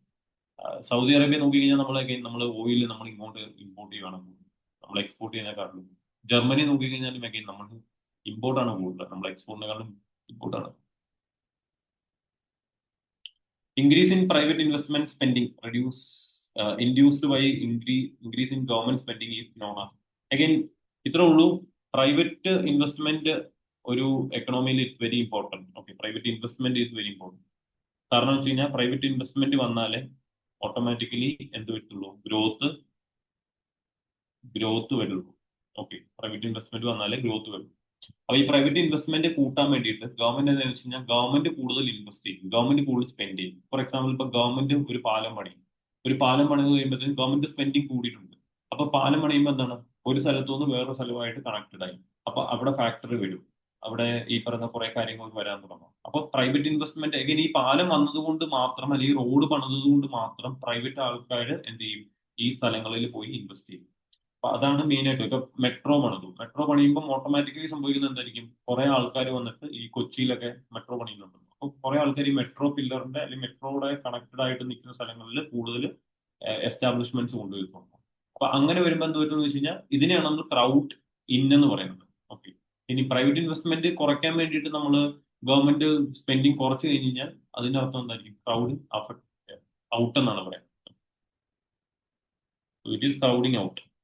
നേരെ തിരിച്ചാണ് വരുന്നത്. Contraction of private investment spending due to deficit spending by government ഇപ്പോൾ. അതായത് ഗവൺമെന്റിന്റെ ഫണ്ടിങ് കുറവാണ്, ഗവൺമെന്റ് റോഡ് പണിയുന്നില്ല, ഗവൺമെന്റ് പാലം പണിയുന്നില്ല, ഗവൺമെന്റ് വേറെ കാര്യങ്ങളൊന്നും ചെയ്യുന്നില്ല, മെട്രോ പണിയുന്നില്ല, അങ്ങനെയുള്ള കുറെ ഈ പറഞ്ഞ ഗവൺമെന്റിന്റെ ഫണ്ട് കുറവാണ് അല്ലെങ്കിൽ ഗവൺമെന്റിന്റെ സ്പെൻഡിങ് കുറവാണ്. അങ്ങനെ വരുമ്പോൾ അവിടെ ഡെവലപ്മെന്റ് വരില്ല. അപ്പൊ അവര് എന്ത് വെച്ച് കഴിഞ്ഞാൽ അവിടെ ഒരു പ്രൈവറ്റ് ആയിട്ടുള്ള ആൾക്കാർ ഇൻവെസ്റ്റ് ചെയ്യാൻ മടിക്കും. കാരണം അവിടെ വേറെ ഫെസിലിറ്റീസ് ഒന്നുമില്ല, ഇൻഫ്രാസ്ട്രക്ചർ ഫെസിലിറ്റീസ് ഒന്നുമില്ല. അതാണ് മെയിൻ ആയിട്ടും ഈ പറഞ്ഞ ക്രൗഡിങ് ഇന്നും ക്രൗഡിങ് ഔട്ടും എന്ന് പറയുന്നത്. ക്രൗഡിങ് ഇൻ എന്ന് പറഞ്ഞു കഴിഞ്ഞാൽ ഗവൺമെന്റ് കൂടുതൽ സ്പെൻഡ് ചെയ്യും, അപ്പം പ്രൈവറ്റ് ആൾക്കാർ സ്പെൻഡ് ചെയ്യും, അവർക്ക് ഞാൻ പറഞ്ഞ പോലെ ഇവിടെ ഒരു എക്കണോമിക് മോഡൽ പോലെ ഗ്രോത്ത് കൊടുക്കുക. ക്രൗഡിങ് ഔട്ട് എന്ന് പറഞ്ഞാൽ ഗവൺമെന്റ് സ്പെൻഡിങ് വളരെ കുറവായിരിക്കും, അപ്പൊ ഇൻഫ്രാസ്ട്രക്ചർ വളരെ കുറവായിരിക്കും, ലാക്കിംഗ് ആയിരിക്കും. ആ സ്ഥലത്തൊന്നും ഈ പറഞ്ഞ പോലെ പ്രൈവറ്റ് ഇൻവെസ്റ്റ്മെന്റ് വരില്ല. As simple as that. Then which one of the following would be considered as foreign direct investment? Okay, foreign direct investment എന്ന് പറഞ്ഞാൽ it is D. Answer is D. Okay. അതായത് ബാക്കിയുള്ള എല്ലാം നോക്കി കഴിഞ്ഞ് കഴിഞ്ഞാൽ ഈ പറയുന്ന പോലെ ഫോറിൻ ആൾക്കാർ ഇന്ത്യയിൽ വന്നിട്ട് സ്റ്റോക്ക് മാർക്കറ്റിൽ ഇൻവെസ്റ്റ് ചെയ്യുന്നതാണ് നമ്മൾ പറയുന്നത്, എക്സ്ചേഞ്ചിൽ ഇൻവെസ്റ്റ് ചെയ്യുന്നതാണ് പറഞ്ഞത്. അത് ഫോറിൻ ഇൻസ്റ്റിറ്റ്യൂഷണൽ ഇൻവെസ്റ്റ്മെന്റ് ആണ്. ഫോറിൻ ഇൻസ്റ്റിറ്റ്യൂഷണൽ ഇൻവെസ്റ്റ്മെന്റ് ആണ്. ഇതാണ് FDI എന്ന് പറയാം. അതായത് നമ്മൾ നേരത്തെ ഇത് ഡിസ്കസ് ചെയ്തിട്ടുണ്ടായിരുന്നു എന്താണ് ഫിസിക്കൽ ലാസ്റ്റിംഗ് ഇൻവെസ്റ്റ്മെന്റ് ആവശ്യമാണ് FDI. Then fiscal policy in India is formulated by. Okay, fiscal policy is formulated by. Fiscal policy is formulated by Finance Ministry. Okay. See, government ആണ്. ഗവൺമെന്റ് ഓഫ് ഇന്ത്യ ആണ് ഈ പറയുന്ന പോലെ government of India ആണ് അല്ലെ, ഗവൺമെന്റിന്റെ പോളിസിയാണ് physical policy എന്ന് പറയുന്നത്. മോണിറ്ററി പോളിസി എന്ന് പറയുന്നത് RBIയുടെ ആണ് അല്ലെ. മോണിറ്ററി പോളിസി RBIയുടെ ആണ്. Okay. Then which one of the following expenditure is subtracted from fiscal deficit to arrive at primary deficit? എന്താ primary deficit എന്ന് പറഞ്ഞു കഴിഞ്ഞാൽ? പ്രൈമറി ഡെഫിസിറ്റ് എന്ന് പറഞ്ഞു കഴിഞ്ഞാൽ മെയിൻലി ഇത്രേ ഉള്ളൂ. നമ്മൾ ഫിസിക്കൽ ഡെഫിസിറ്റ് എന്ന് പറഞ്ഞാൽ എന്താ? Fiscal deficit is equal to എന്താണ്? ടോട്ടൽ എക്സ്പെൻഡിച്ചർ അല്ലെ, minus total revenue except borrowing. ഇതാണ് നമ്മളുടെ ഫിസിക്കൽ ഡെഫിസിറ്റ് എന്ന് പറയുന്നത്. അഗെയിൻ നമ്മൾ ബോറോവിങ് കുറച്ചിട്ടുള്ള റവന്യൂ അത് മൊത്തമാണ് നമ്മൾ ഇതിനകത്ത് കാണിക്കുന്നത്. ബാക്കിയെല്ലാം നമ്മൾ എടുക്കും. ക്യാപിറ്റൽ റവന്യൂ, ഈ പറഞ്ഞ revenue expenditure, capital expenditure, revenue receipt, capital receipt. But capital റെസിപ്റ്റിനകത്ത് നമ്മൾ ബോറോവിങ് മാത്രം ഒഴിവാക്കും. അഗെയിൻ നമ്മൾ പ്രൈമറി ഡെഫിസിറ്റ് കാണണമെങ്കിൽ ബേസിക്കലി ഇത്രേ ഉള്ളൂ. നമ്മൾ കഴിഞ്ഞ വർഷം ലോൺ എടുത്തു, ആ ലോണിന് ഇൻട്രസ്റ്റ് കൊടുക്കുന്നുണ്ടായിരിക്കും ഈ വർഷം. ആ ഇൻട്രസ്റ്റും കൂടെ കുറച്ചിട്ട് നമുക്ക് ഇനി എന്തുമാത്രം ഡെഫിസിറ്റ് ഉണ്ട് എന്നുള്ളതാണ്. So it is physical deficit minus interest payment. Interest payment. So it is called primary deficit. Okay. So basically answer is C. Then excess of total expenditure of government over its total receipts excluding borrowing is called as fiscal deficit. നമ്മളിപ്പോൾ കുറച്ചു മുമ്പേ പറഞ്ഞതേ ഉള്ളൂ. വളരെ simple ആയിട്ടായിരിക്കും ചോദിക്കുന്നത്, അതുകൊണ്ട് നോക്കി. Then who among the following first mooted the idea of deficit financing? It is Keynes. Okay, Keynes ആണ് കൂടുതലും ഈ പറഞ്ഞത്. ബിക്കോസ് 1929 ഗ്രേറ്റ് ഡിപ്രഷൻ വന്നപ്പോഴത്തേനും അഗൈൻ അതിന് മുന്നേ ഉണ്ടായിരുന്ന സിസ്റ്റം എന്ന് പറയുന്നത് ക്യാപിറ്റലിസ്റ്റ് സിസ്റ്റം ആയിരുന്നു. ഓക്കെ, അപ്പൊ ക്യാപിറ്റലിസ്റ്റ് സിസ്റ്റം ഫെയിൽ ആകുകയും, അതായത് ക്യാപിറ്റൽ സിസ്റ്റം എന്ന് പറഞ്ഞാൽ എന്താ, ക്യാപിറ്റൽ മെയിൻലി പ്രൈവറ്റ് ആയിട്ടുള്ള ആൾക്കാർ മാത്രം ഫാക്ടേഴ്സ് ഓഫ് പ്രൊഡക്ഷൻ ഓൺ ചെയ്യുക. അവരാണ് കൂടുതലും ഈ പറയുന്ന പോലെ സ്പെൻഡ് ചെയ്യുന്നത്. ഗവൺമെന്റ് എന്ന് പറഞ്ഞിട്ടുള്ള ഒരു എൻറ്റിറ്റി അവിടെ വളരെ മിനിമൽ ആയിട്ടോ അല്ലെങ്കിൽ ഇല്ല എന്ന് തന്നെ പറയാം. ഇതായിരുന്നു ക്യാപിറ്റൽ സിസ്റ്റം എന്ന് പറയുന്നത്. സോ അതിന്റെ ആളായിരുന്നു ആദം സ്മിത്ത് എന്ന് പറയുന്നത് അല്ലെ. ആദം സ്മിത്ത് ആണ് മെയിൻലി ആ ഐഡിയ കൊണ്ടുവരുന്നത്. അഗെയിൻ ലേസസ് ഫെയർ എക്കണോമി എന്നുള്ള ഒരു കോൺസെപ്റ്റ് ഒക്കെ ആദം സ്മിത്ത് ആണ് കൊണ്ടുവരുന്നത്. ഇതായിരുന്നു ലോകത്ത് മൊത്തം ഈ പറഞ്ഞ ഫോളോ ചെയ്തുകൊണ്ടിരുന്ന ഒരു കാര്യം. മൊത്തം എന്നല്ല, ഈ പറഞ്ഞ മെയിൻലി അന്നത്തെ ഡൊമിനന്റ് ആയിട്ടുള്ള സിസ്റ്റം. ബട്ട് 1929 ആയപ്പോഴും ഗ്രീറ്റ് ഡിപ്രഷൻ വന്നു, എല്ലാ കൺട്രീസിനും അത് ബാധിച്ചു. ബട്ട് എക്സെപ്റ്റ് അന്ന് ബാധിക്കാത്തൊരു കൺട്രി എന്ന് USSR ആണ്. അഗൈൻ ആ സമയത്താണ് ഈ പറഞ്ഞ എന്റെ ക്ലാസ്സിൽ ഇരുന്നിട്ടുള്ള ആൾക്കാർ അറിയാം, ഈ പറഞ്ഞ ആ സമയത്താണ് കെയ്ൻസ് എന്ത് വരുന്നത്, ഈ പറഞ്ഞ പോലെ മാക്രോ എക്കണോമിക് തിയറി ആയിട്ട് വരുന്നത്. അങ്ങനെയാണ് നമ്മൾ മിക്സ്ഡ് എക്കണോമി എന്നുള്ള ഒരു കോൺസെപ്റ്റ് കൊണ്ടുവരുന്നതും. അഗൈൻ കെയ്ൻസ് വന്നിട്ട് ആ സമയത്ത് പറഞ്ഞൊരു കാര്യം, there should be involvement of the government in the market അല്ലെ, ഗവൺമെന്റ് ഒരു ഇൻവോൾവ്മെന്റ് വേണം. സോ അതാണ് ഈ ഡെഫിസിറ്റ് ഫിനാൻസിങ് എന്നൊക്കെ പറയുന്നത്. ഗവൺമെന്റിന്റെ ഇൻവോൾവ്മെന്റ് ആണ്. ബിക്കോസ് ഗവൺമെന്റ് ഇൻവോൾവ് ചെയ്യുന്നു, ഗവൺമെന്റ് ടാക്സ് കളക്ട് ചെയ്യുന്നു, ഗവൺമെന്റ് അതേപോലെ തന്നെ എക്സ്പെൻഡിച്ചർ നടത്തുന്നു. അതിനകത്ത് ഗവൺമെന്റിന് ഒരു റവന്യൂ കുറയുന്നു, ഗവൺമെന്റിന്റെ എക്സ്പെൻസ് കൂടുന്നു, അത് ഗവൺമെന്റ് ബോറോ ചെയ്യുന്നു. That is called deficit financing. So ഗവൺമെന്റിന്റെ ഇൻവോൾവ്മെന്റ് ആണ് അവിടെ പറയുന്നത്. That is argued by or propounded by John Maynard Keynes in 1929 or 1930s. Okay. Then, so it is Keynes. Then corporation tax is imposed by central government. Okay, corporation tax എന്ന് പറഞ്ഞാൽ എന്താ? It is the tax paid by corporate companies. Okay, that is corporation tax. Then which one of the following items is not covered under GST? G S ടിയിൽ വരാത്ത കാര്യങ്ങൾ it is petrol. Okay, ബാക്കിയുള്ള എല്ലാം G S T അതുള്ളതാണ്. Jewellery, medical grade oxygen, cosmetics. Petrol പക്ഷേ G S T വന്നിട്ടില്ല. Okay, petrol വരും എന്ന് പറയുന്നു, ബട്ട് പെട്രോൾ വന്നിട്ടില്ല. Then which one of the following taxes is not subsumed under G S T? 2023 ചോദിച്ചാണ്. Again not subsumed under G S T എന്ന് പറഞ്ഞു കഴിഞ്ഞാൽ it is excise duties. Sorry, it is customs duty. Customs duty. ഇപ്പോഴും customs duty, customs officer എന്നൊക്കെ പറഞ്ഞ മറ്റേ വെള്ള ഉടുപ്പൊക്കെ ഇട്ട് തൊപ്പിയൊക്കെ വെച്ചിട്ടുള്ള ആൾക്കാരാണ്. സോ ലാസ്റ്റ് ക്വസ്റ്റ്യൻ, അല്ല ലാസ്റ്റ് അല്ല, second last question. Which one of the following is the major source of gross tax revenue? Okay, again ഇത് ഈ പറയുന്ന പോലെ ഇപ്പം ഇത് നേരത്തെ ചോദിച്ച ചോദ്യമാണ്. ഇതിന്റെ ആൻസർ അഗെയിൻ ഇപ്പം നോക്കിക്കഴിഞ്ഞ് കഴിഞ്ഞാൽ ഇത് വേറെ ഡിഫറെന്റ് ആണ്.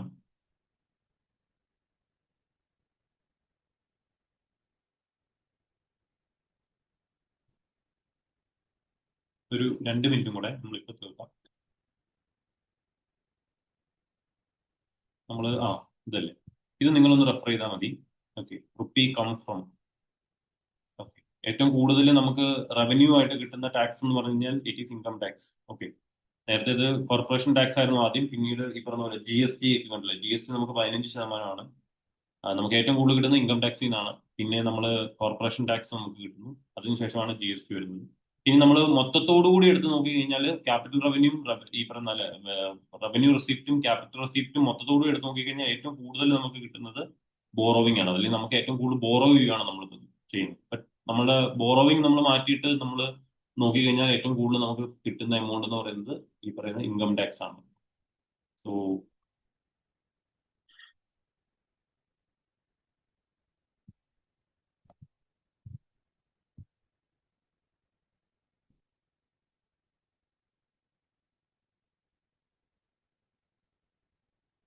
ഓക്കെ, സോ ഇവിടെ ഓക്കെ, നേരത്തെ നോക്കി കോർപ്പറേഷൻ ടാക്സ് ആയിരുന്നു നമുക്ക്. ഇത് 2020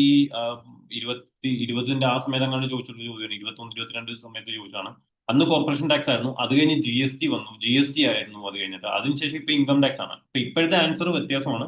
ഇതിന്റെ ആൻസർ ബി ആണ്, ബട്ട് ഇപ്പം ഇതിന്റെ ആൻസർ എന്ന് പറയുന്നത് ഇൻകം ടാക്സ് ആണ്. ഓക്കെ, ഇപ്പം ഇതിന്റെ ആൻസർ കൊടുത്തു കഴിഞ്ഞാൽ it is income tax. Now it is correct. Okay, then which committee constituted for reforms in tax structure? Okay, it is B. Chelliah committee. Again committees നിങ്ങൾ ജസ്റ്റ് ഒന്ന് നോക്കുക. ഞാൻ നോക്കട്ടെ, ഞാനും കൂടെ അതിന്റെ മേജർ കമ്മിറ്റീസ് ഒക്കെ ഏതൊക്കെയാണെന്ന് ഞാൻ ലിസ്റ്റ് ഔട്ട് ചെയ്തിട്ട് ഞാൻ ഒന്ന് അയച്ചു കൊടുത്തേക്കാം. അപ്പം നിങ്ങൾ അതൊന്ന് റെഫോം ചെയ്തിട്ട് പോയാൽ മതി. Consider following statements about impact of tax. Tax is shifted forward to consumers if demand is inelastic. Inelastic നമ്മൾ കഴിഞ്ഞ ദിവസം പറഞ്ഞായിരുന്നു. ഇൻഇലാസ്റ്റിക് എന്ന് പറഞ്ഞാൽ എന്താണ്? ഡിമാൻഡ് ഇൻഇലാസ്റ്റിക് എന്ന് പറഞ്ഞു കഴിഞ്ഞാൽ ബേസിക്കലി എത്ര പ്രൈസ് കൂടിയാലും കുറഞ്ഞാലും എന്താണ്, ഡിമാൻഡ് കുറയില്ല. ഓക്കെ, അങ്ങനെ വരുമ്പോഴത്തേനും ഓട്ടോമാറ്റിക്കലി കൺസ്യൂമർ അത് എന്തായാലും വാങ്ങിച്ചേ പറ്റത്തുള്ളൂ. അപ്പം ഉറപ്പായിട്ടും എന്ത് ചെയ്യും, ടാക്സ് കൺസ്യൂമറിന്റെ തലയിലേക്ക് ഇട്ടുള്ളൂ. അതായത് കൂടുതൽ ടാക്സ് വരും, അവർ കൂടുതൽ ടാക്സ് കൊടുക്കണം. അപ്പൊ അതാണ് ആദ്യത്തെ statement. Again note if you are not understand, നമുക്ക് ഡിസ്കസ് ലൈറ്റർ. ദെൻ ഇനി രണ്ടാമത്തെ കേസ് എന്ന് പറഞ്ഞു കഴിഞ്ഞാൽ ഇവിടെ മോർ ഇൻഇലാസ്റ്റിക് എന്താണ്, സപ്ലൈ ഈസ് മോർ ഇൻഇലാസ്റ്റിക് ആണ്. അതായത് എത്ര എന്ത് പ്രശ്നം വന്നാലും സപ്ലൈ കുറയ്ക്കാൻ പറ്റില്ല. ഓക്കെ, എത്ര നഷ്ടം വന്നാലും സപ്ലൈ കുറയ്ക്കാൻ പറ്റില്ല. ഇപ്പൊ പെരിഷബിൾ ആയിട്ടുള്ള ഐറ്റംസ് അങ്ങനെയുള്ള കുറെ കാര്യങ്ങളുണ്ടല്ലോ. ഇപ്പൊ ഫോർ എക്സാമ്പിൾ നമ്മളിപ്പോ ഒരു പെരിഷബിൾ ഐറ്റംസിന്റെ എന്തെങ്കിലും ഒരു അഗ്രികൾച്ചർ നടത്തുവാണ്, അവർക്ക് സപ്ലൈ കുറയ്ക്കാൻ പറ്റില്ലല്ലോ.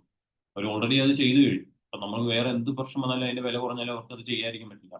സോ ഓട്ടോമാറ്റിക്കലി ഇത് ടാക്സ് ഈസ് ഷിഫ്റ്റഡ് ബാക്ക്വേർഡ് ആയിരിക്കും. ആ പ്രൊഡ്യൂസറിനായിരിക്കും അത് കൂടുതലും വരുന്നത്. So it is both 1 and 2 ആണ് ആൻസർ.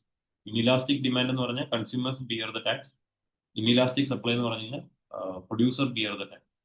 അഗൈൻ എനിക്ക് മനസ്സിലായി ഇത് കുറച്ചും കൂടെ കൺഫ്യൂസിങ് ആകാൻ സാധ്യതയുണ്ട്. We can discuss it later. നോക്കി വെക്കുക, ഏതെങ്കിലും ക്വസ്റ്റ്യൻസ് നിങ്ങൾക്ക് ഇതുപോലെ ഉണ്ടെങ്കിൽ അത് നോക്കി വെക്കുക. നമുക്ക് വി ക്യാൻ ഫർദർ നമുക്ക് ഭയങ്കരമായിട്ട് അത് ഡിസ്കസ് ചെയ്യാം ആ ടോപ്പിക്. സോ ഇത്രയാണ് മെയിൻ ആയിട്ടുള്ളത്. ഇതിനകത്ത് ഒരു ക്വസ്റ്റ്യൻ മാത്രം നമ്മൾ ഡിസ്കസ് ചെയ്തിട്ടില്ല. And we can discuss it later. Next class നമുക്ക് ഡിസ്കസ് ചെയ്യാം. ഞാൻ നോട്ട് ഡൗൺ ചെയ്തിട്ടുണ്ട്, ബിക്കോസ് അത് ഡിസ്കസ് ചെയ്യുമ്പോൾ കുറച്ചും കൂടെ അത് സമയം വേണ്ടി വരും. ഒരു 5-10 മിനിറ്റോളം വേണ്ടി വരും, അല്ലെങ്കിൽ 5 മിനിറ്റെങ്കിലും വേണ്ടി വരും. We can discuss it later. So any doubts?